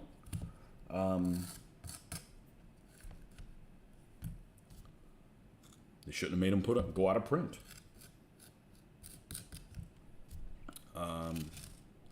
If I'm working on a set of ancient rules and it involves the terrain set up and people are always setting it up wrong, well, why is that? Oh, maybe I'm not clear enough on, step by step how to do it. Or if we play it and something doesn't play right. Anyhow, I'm tired of struggling for a hobby, and it's supposed to be something that's positive, and you have all these problems that keep coming up and they're unsolvable. That's really why I stepped away from doing what I was doing. I'm tired of banging my effing head and making zero progress, and dealing with people that have never played the game. And I've read the rules 10 times. Well, how many times have you played? Never. Okay. Well, we've played 2,500 times. Okay, and I'm not saying we're the world's experts, but I've seen a few things you haven't seen in application. So the way this is described, if they still present a problem for veteran players, it can't be presented in this fashion, or we're going to be refighting this every single time, and this is for no profit.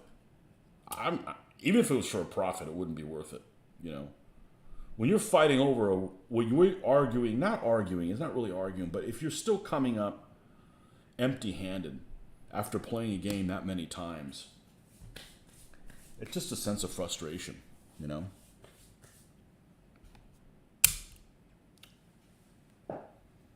Anyhow.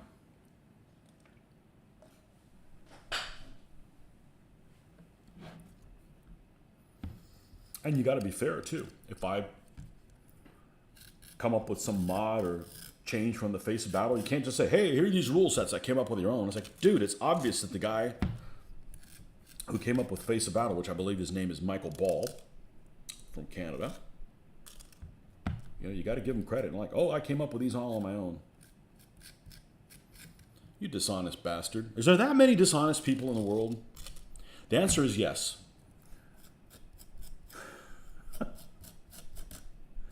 And that's why we're in the mess that we're in.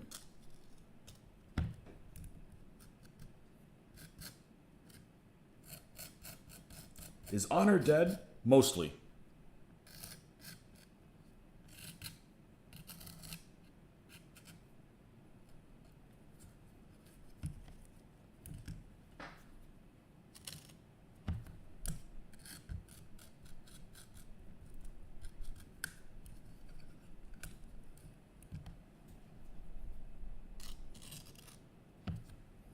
I bet that stupid video still isn't up yet.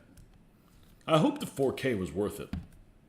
We'll see. My phone can do 8K, but you can only do up to 4K on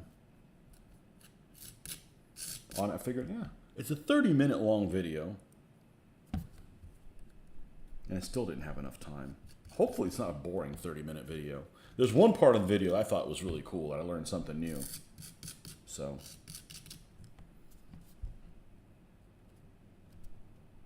Honor, I barely know her. I hope you're kidding.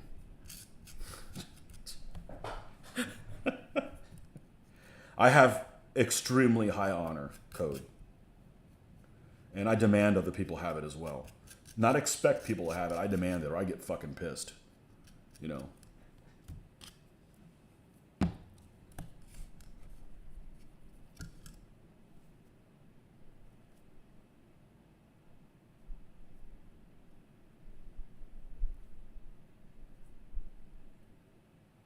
All right. These two goopy goops are drying.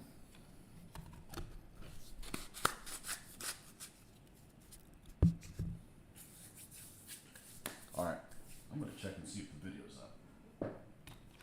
fully expecting it not to be.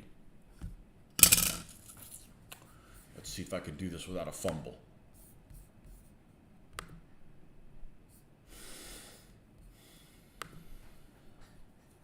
Nope, still processing. Well, maybe you guys will get to see it this year. There's nothing better I can do about it. It's funny because even the regular high definition, the 1080p, isn't up. So something must have happened this weekend with, you know, threats of nuclear war or some bullshit. People making videos and YouTube having to process them all of it. Extra workload for them. I'm going to clean this thing up and I'll be right back.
Well, it won't pop up in the notifications yet. I haven't even added it to a playlist. Because I don't want people to see it. And you know, you get one shot of people watching stuff, right? So if it's uploaded at 720, it doesn't matter that it'll eventually be in 4K. People are never going to see it as good as it is. So I learned that early on. I'd be like, let me go ahead and put it out there, even though standard definition is the only one done. People are like, hey, why does it look like shit? Well, wait a couple hours. They didn't. They already watched it. I don't blame them. I only watched the thing one time too, so. I just hate that I've done all the legwork and it's not available for you guys to see it.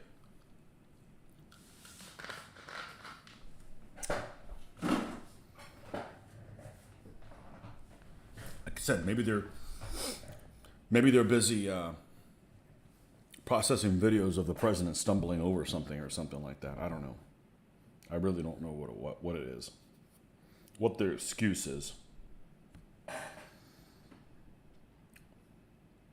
All right, so we need to get a, let me think, did I do this on a wet palette? I don't think I did. I don't think I did this on a wet palette. So let's be consistent and not do this on a wet palette again. We're gonna pick out some of these details on these vehicles. So let's get these goopy guys out of here and bring this back.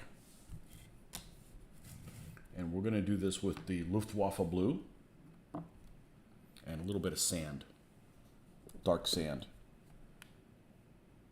Not Iraqi sand, the dark sand.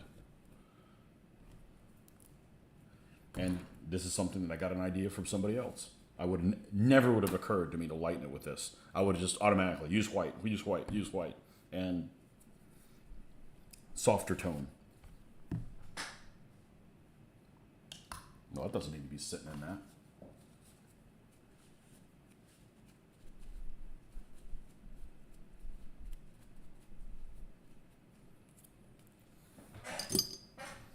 All right.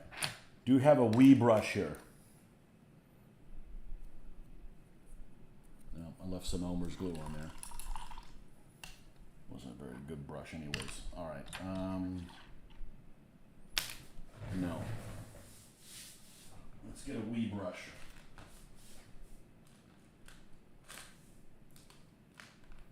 Preferably one that's already been used before.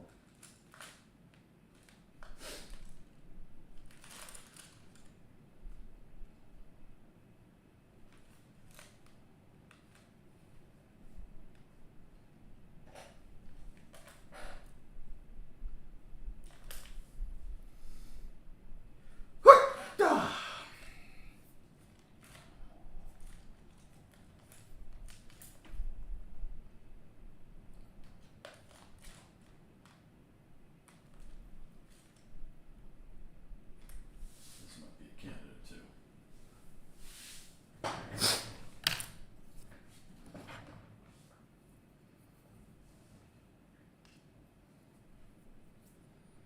And let's refill this with water. Honestly, the thinner, the paint, the airbrush thinner, and I have not been getting along lately very well. It's doing weird stuff to the paint. Right back.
Well, this brush that had Elmer's glue on it, that I dropped in there, already dried out.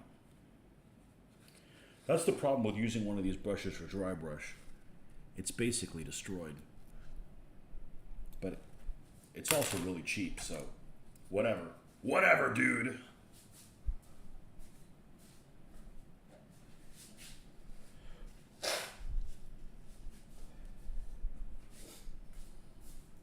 Whatever, dude.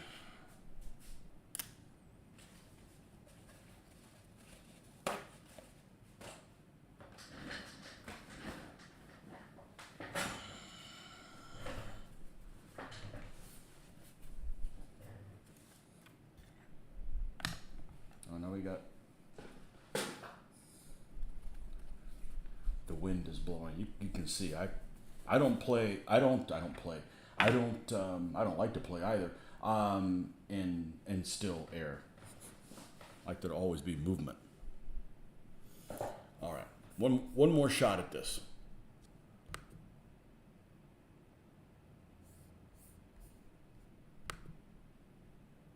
Still processing. All right. I'm just going to give up. It's just going to take. Who knows how long it's going to take? Who knows how long it's going to take? All right.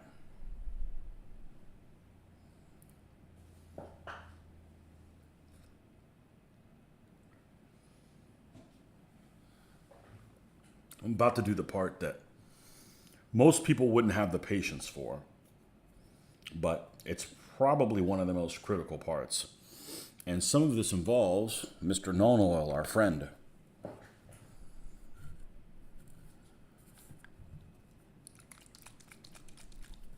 And that's, we need to pick up some of we need to pick some of these things out so they'll pop a little more.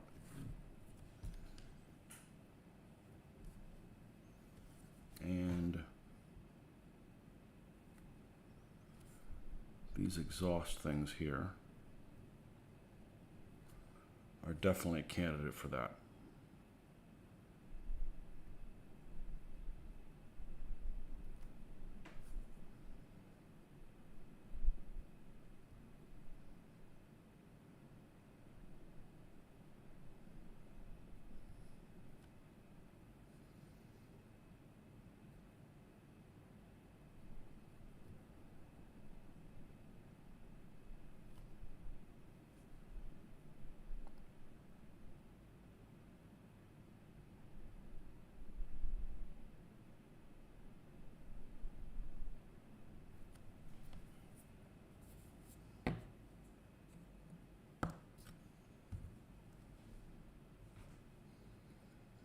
And there's some other things that still got missed.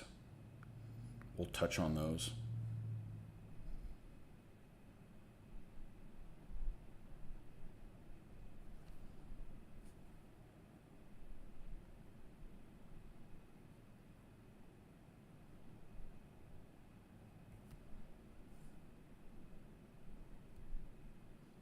And then after we're done with this,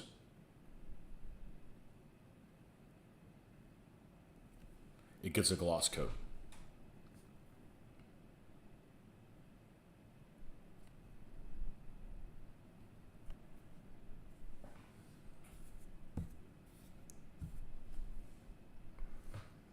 Now, I'm not worried about grabbing this. This paint isn't sealed with my fingers, because invariably what I end up grabbing is probably going to be somewhere it's going to get some dirt dry brushed onto it at the very end.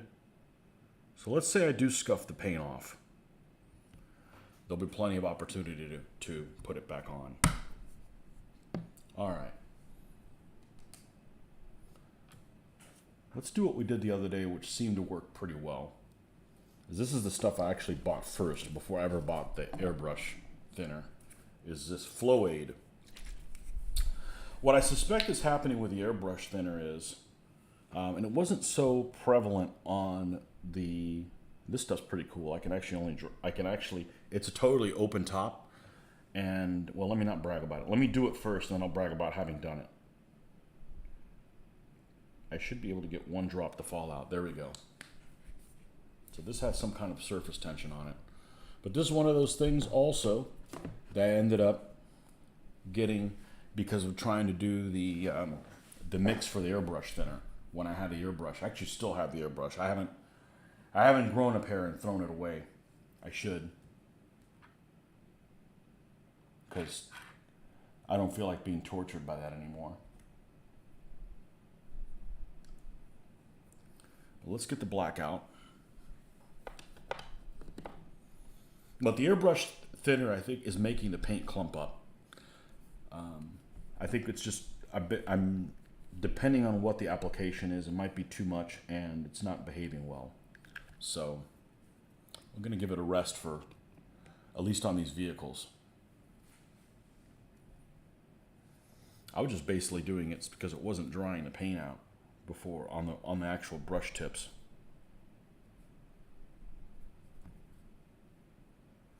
All right, tools that are black.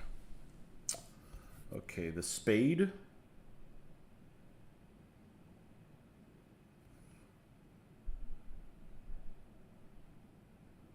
That will have a black base coat on them, I should say. This little twisty turny thing.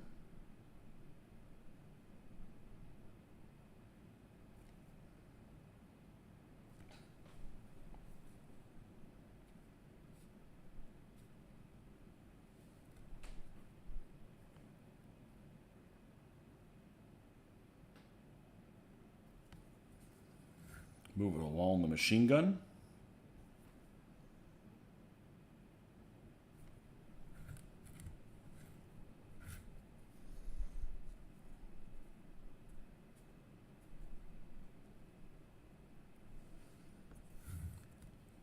These bolt cutters.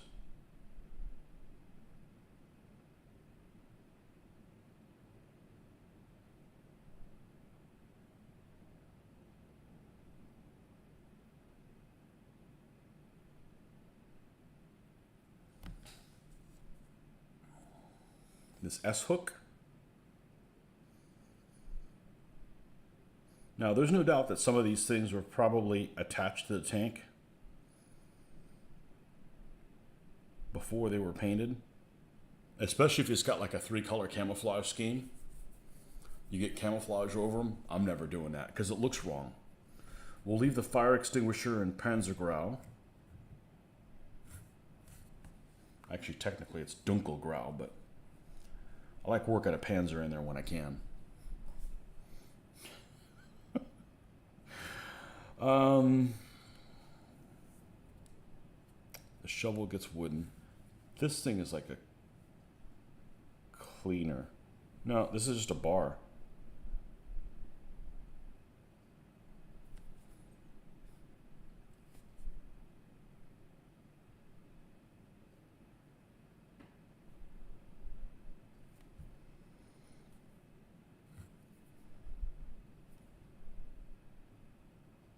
Okay, we'll go all the way around that one. Let's do the same thing here.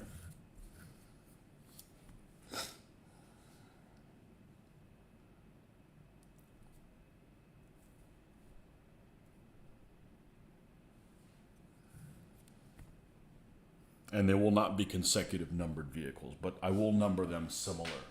So if one's like 221, the other one will be like 224 or 231 or something like that. We're not going to put division markings on them, so I don't want to commit to what they are. That, and it's likely I'd make them 11th Panzer, which has that damn ghost, and I'm not freehanding that ghost. I don't even like that symbol very much.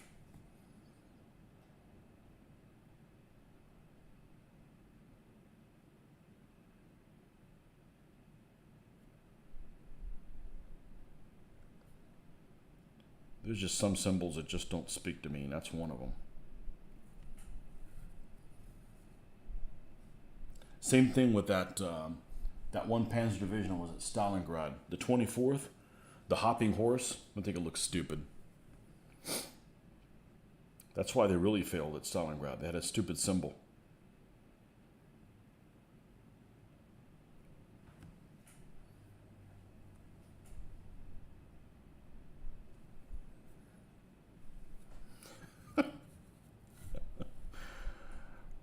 Wrong reasons that things happened.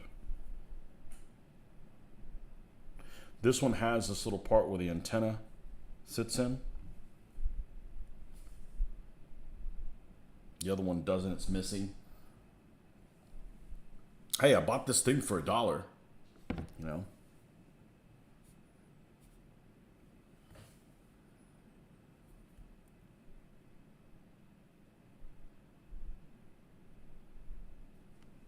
And it just so happened to have another one of the exact same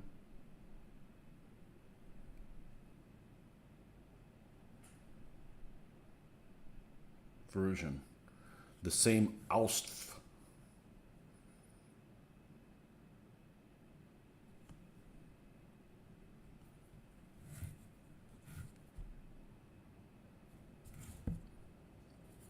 All right, on the turrets we have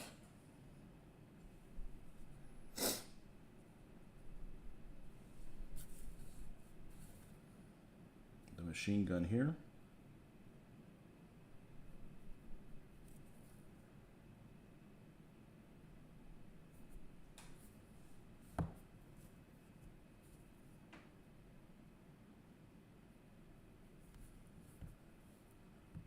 That's it. So I suspect this one will also. This machine gun's the actual miniature that came with it, so it's almost sitting almost like on a little tray. It sits on top. So they don't look exactly the same on both vehicles, but again, it was $1. I think I'll get my money's worth off that one. All right. I need to have a snack, even if it's just a protein bar. I'll be right back.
brush.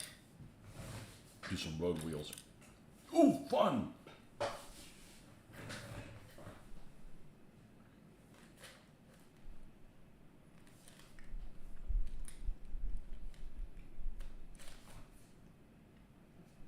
Last time I did this, I actually used a brush that was bigger than I would have expected, but it held enough paint.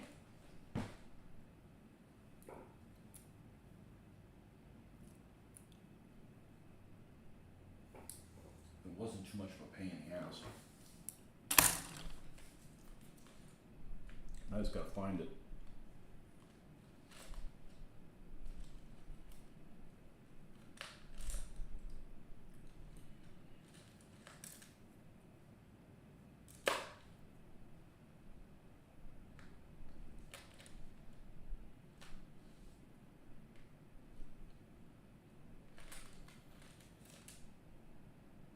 I think it was this one.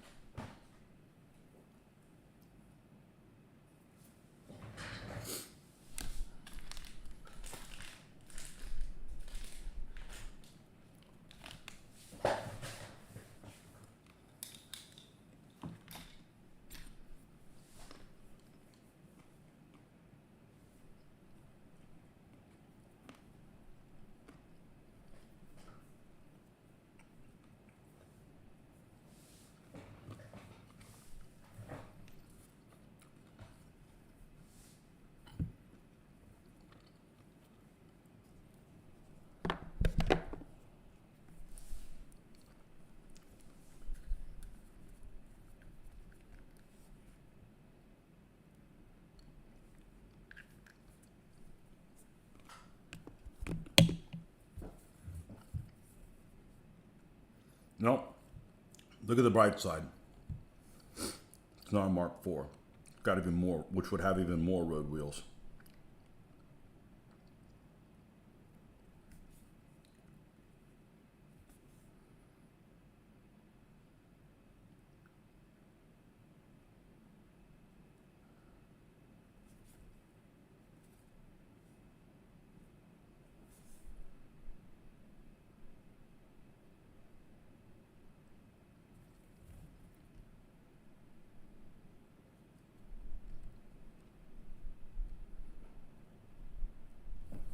And I'm pretty happy with how these vehicles turned out. It's a balance between realistic and gaminess. I don't want them to look ultra realistic. I don't like that thing where people add dust effects. So you have a light color that ends up working its way into the creases that you want all the trouble of making it dark.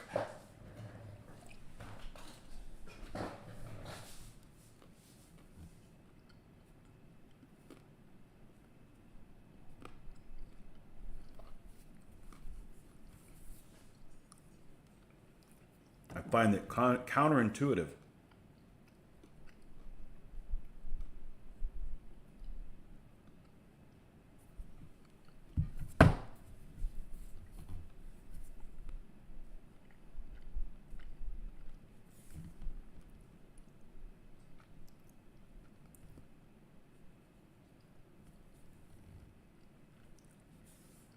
No, I have half a mind to not even do this, because this is the part that's going to be really dusty. You're not going to see it anyways. But I decided against that way of thinking. I know it's there.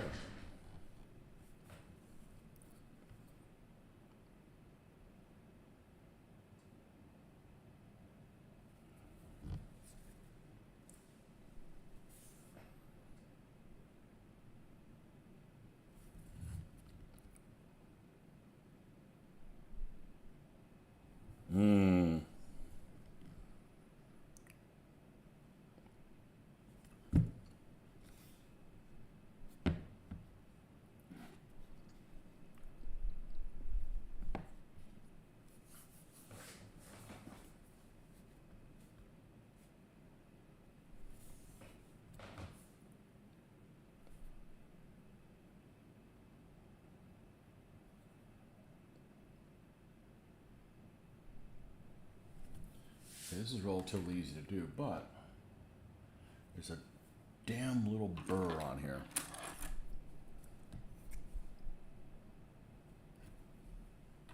See ya.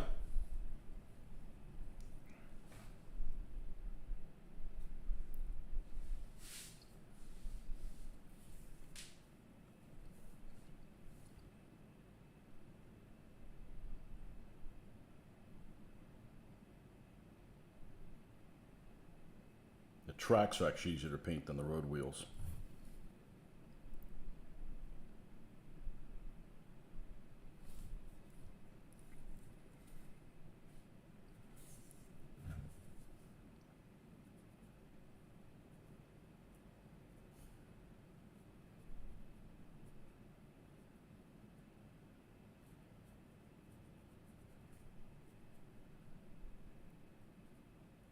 Less time consuming, I should say. Not easier to paint. This is easy to paint. It just takes time. Again, I don't care if I'm rubbing against this. That's the stuff that'll end up getting dry brushed on it.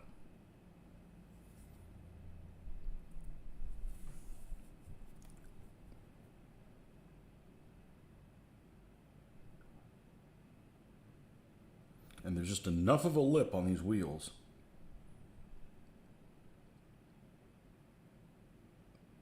If you're careful, you can get the black paint exactly where you want. And I don't use gray. I don't use dark gray. First of all, the vehicle's already dark gray, so I need it to look a little different.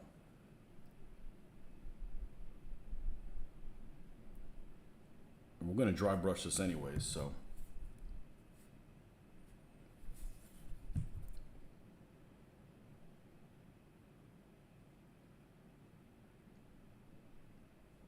Shit, let me check one thing.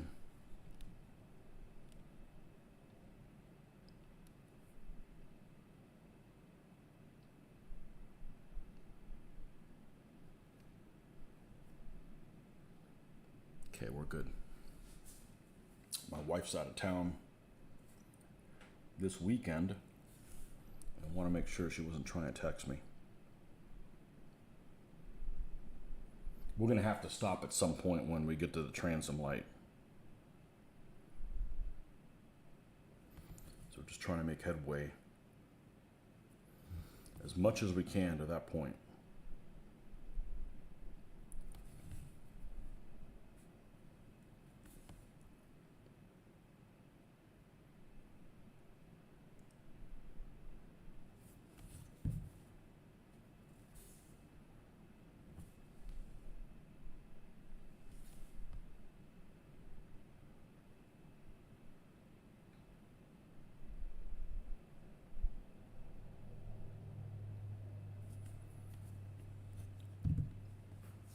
Speaking of Russian movies that aren't any good, I remember seeing, I actually have a copy of it.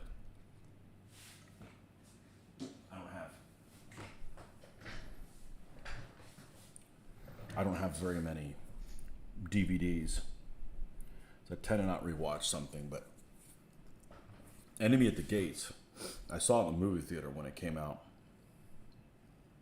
And there's a lot of things you could say that are bad about the movie. I think it's better than Midway by a long shot. Worst thing about Enemy at the Gates, I would say, is that you got everybody who has a British accent, or you have many people that have a British accent, English accent, and I'm not sympathetic to any of the characters. And there's a couple scenes where they're fighting over a factory, and the next room over in the factory, it's like totally quiet, at the same time. Other than stuff like that, I didn't think it was horrible. It said better than Midway. Of course, that's not saying anything. And I'm talking about the new Midway. I don't remember the old Midway. Certainly I've seen it. It's been many, many years. I won't watch the new Midway a second time. Total garbage. For me. If you like it, cool. Have fun with it. I'm not watching it again.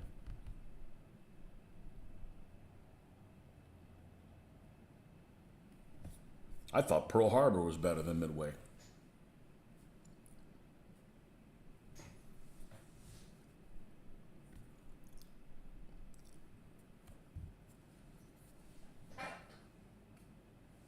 Guess I put everybody to sleep.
Doesn't have to be perfect. This has to be perfect enough.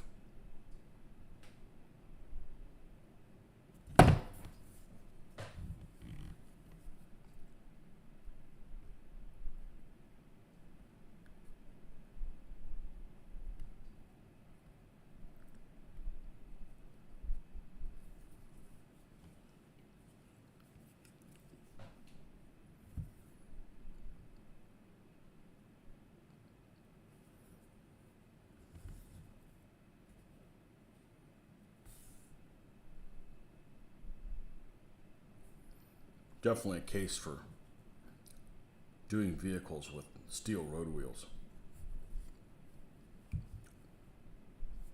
Although this isn't too bad. Just takes time.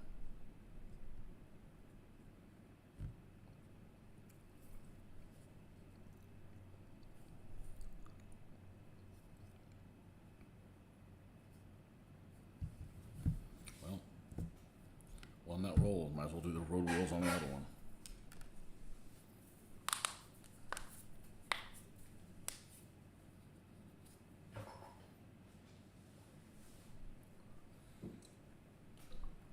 But circling back to Two Fat Lardies, I have watched several of their games in play. Not all their games, just Chain of Command. Maybe 5 or 6 of them.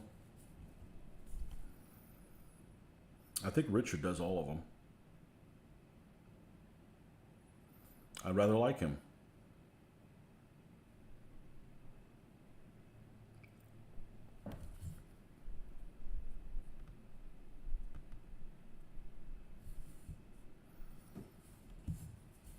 But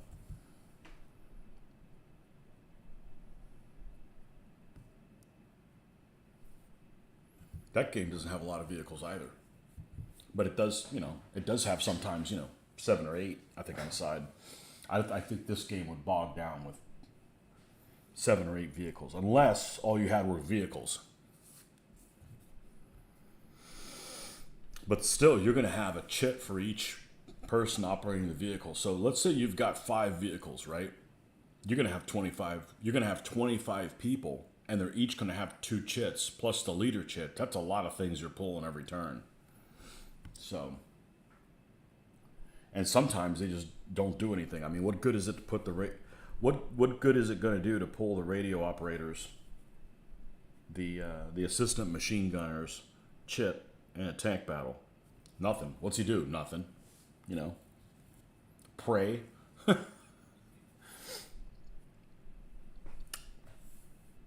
But still, he's going to get a chit. So again, it falls into the, are you spending a lot of time doing things that don't matter?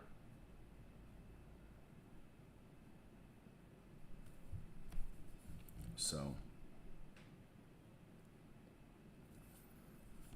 we'll see how they play out. We'll do a little one-on-one.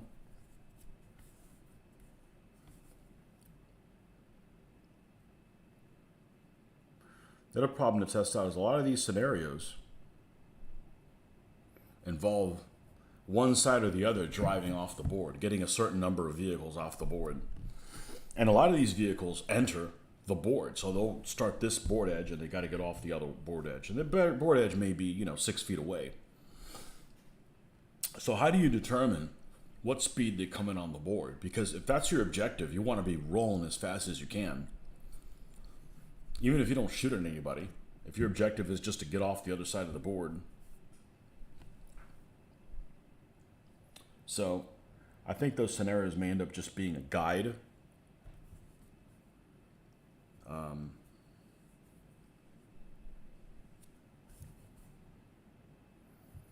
Because if you're trying to win, it would just be natural to just come in as fast as you can and not even shoot at anybody.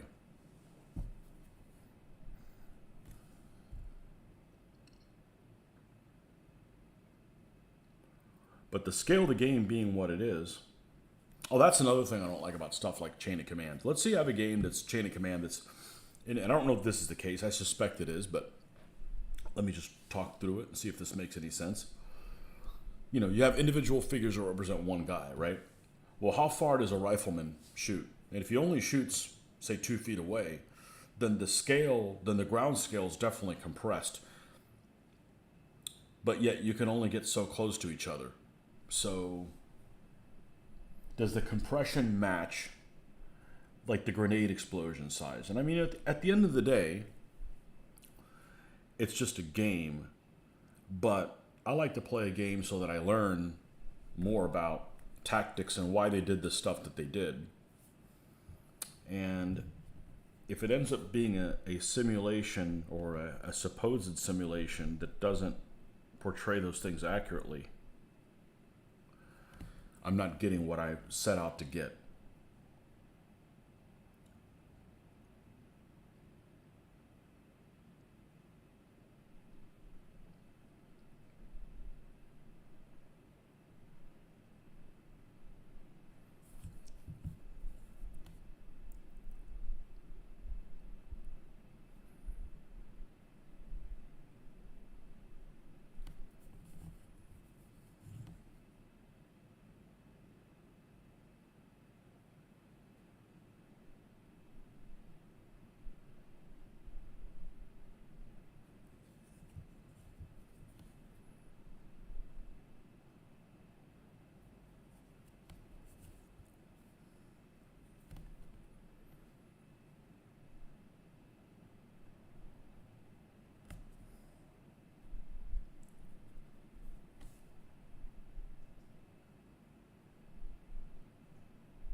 Now, what did we miss?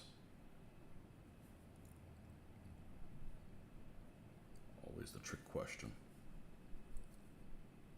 That's pretty good. This side. Oh, we didn't even do this side. Man, I thought that was the second side. Son of a biscuit eater.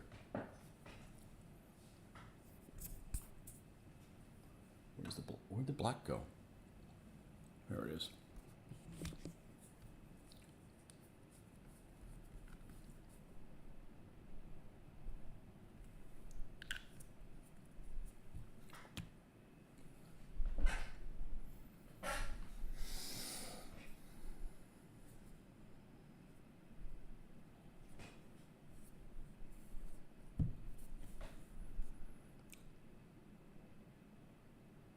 You guys ever play a miniature game that you're like, whenever I'm done with this game, I'm never playing this thing again?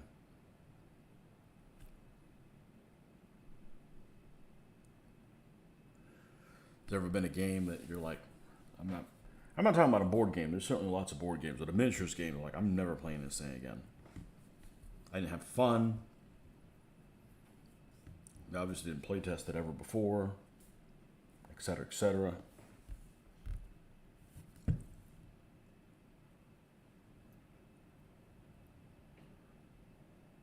I'm not walking into this game because it's bad form, but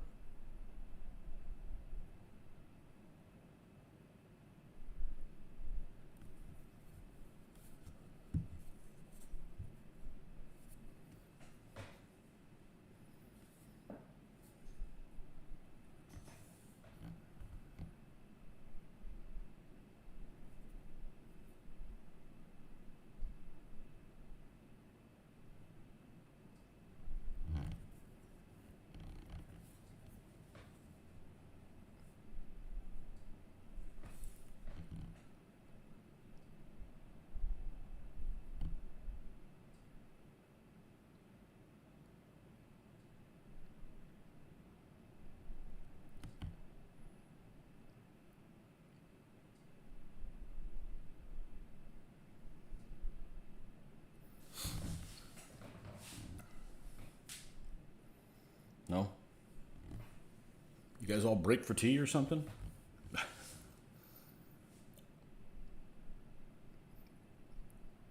What time is tea time? Is that like a brunch? Or is that between noon and dinner? Or supper? I don't use the word supper.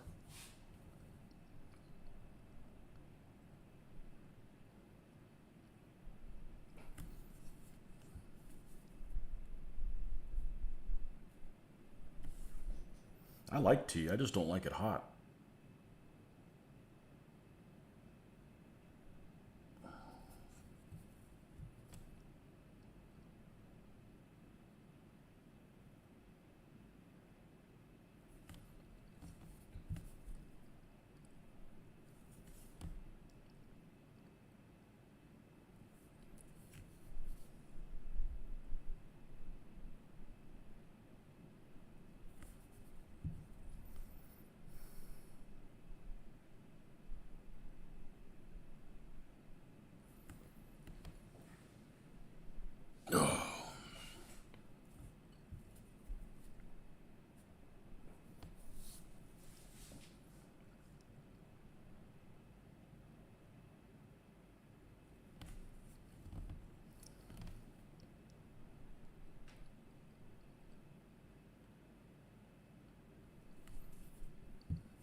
Now I remember something I was going to do last night. I didn't do it.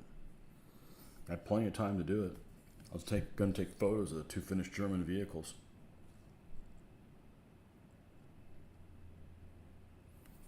Oh well.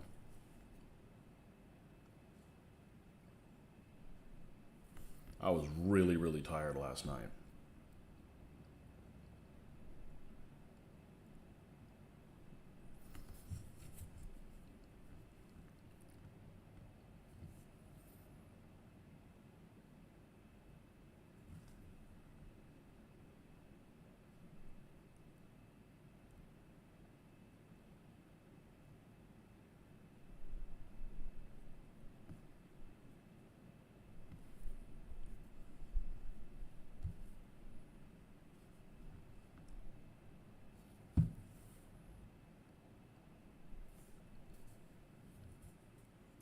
this one's done, right?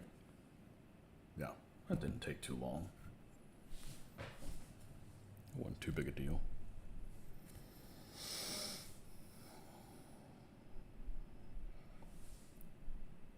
That wasn't too bad. What time are we looking at? 10:15. Wow, light's coming in late. I see it working its way.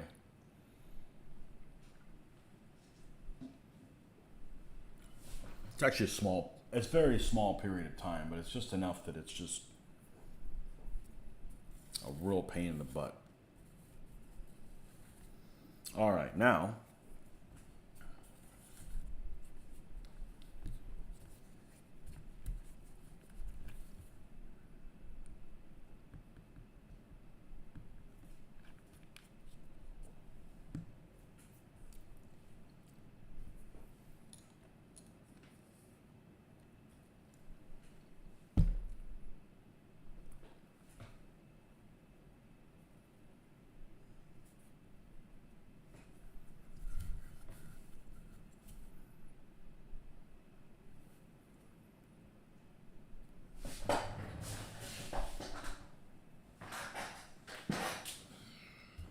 this is where I end up hurting my back.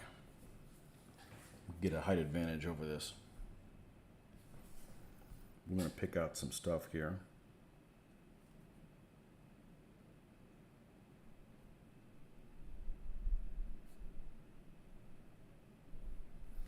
You know, we probably don't even need to do it straight, because we already dry brushed this color on it.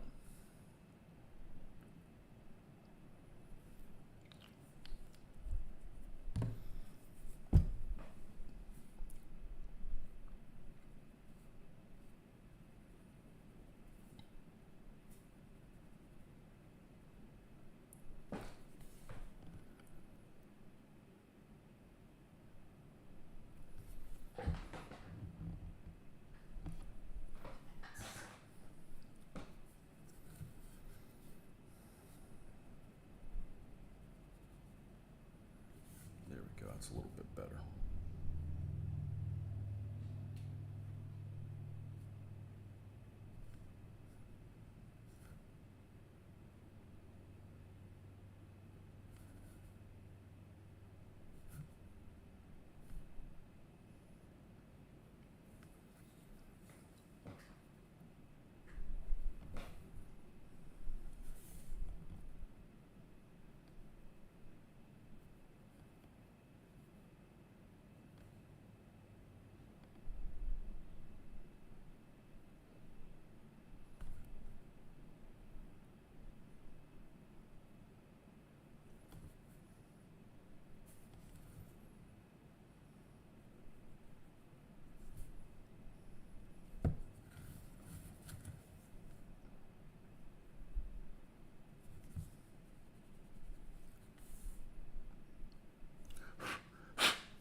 Mm-hmm.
Okay, well, that's going to be a wrap, folks. We got people awake and we got to do some other stuff. So I probably will be on later on at some point. But as always, thanks for stopping by, and we'll catch you guys next time. Maybe that video that I shot yesterday will be up at some point. One can hope.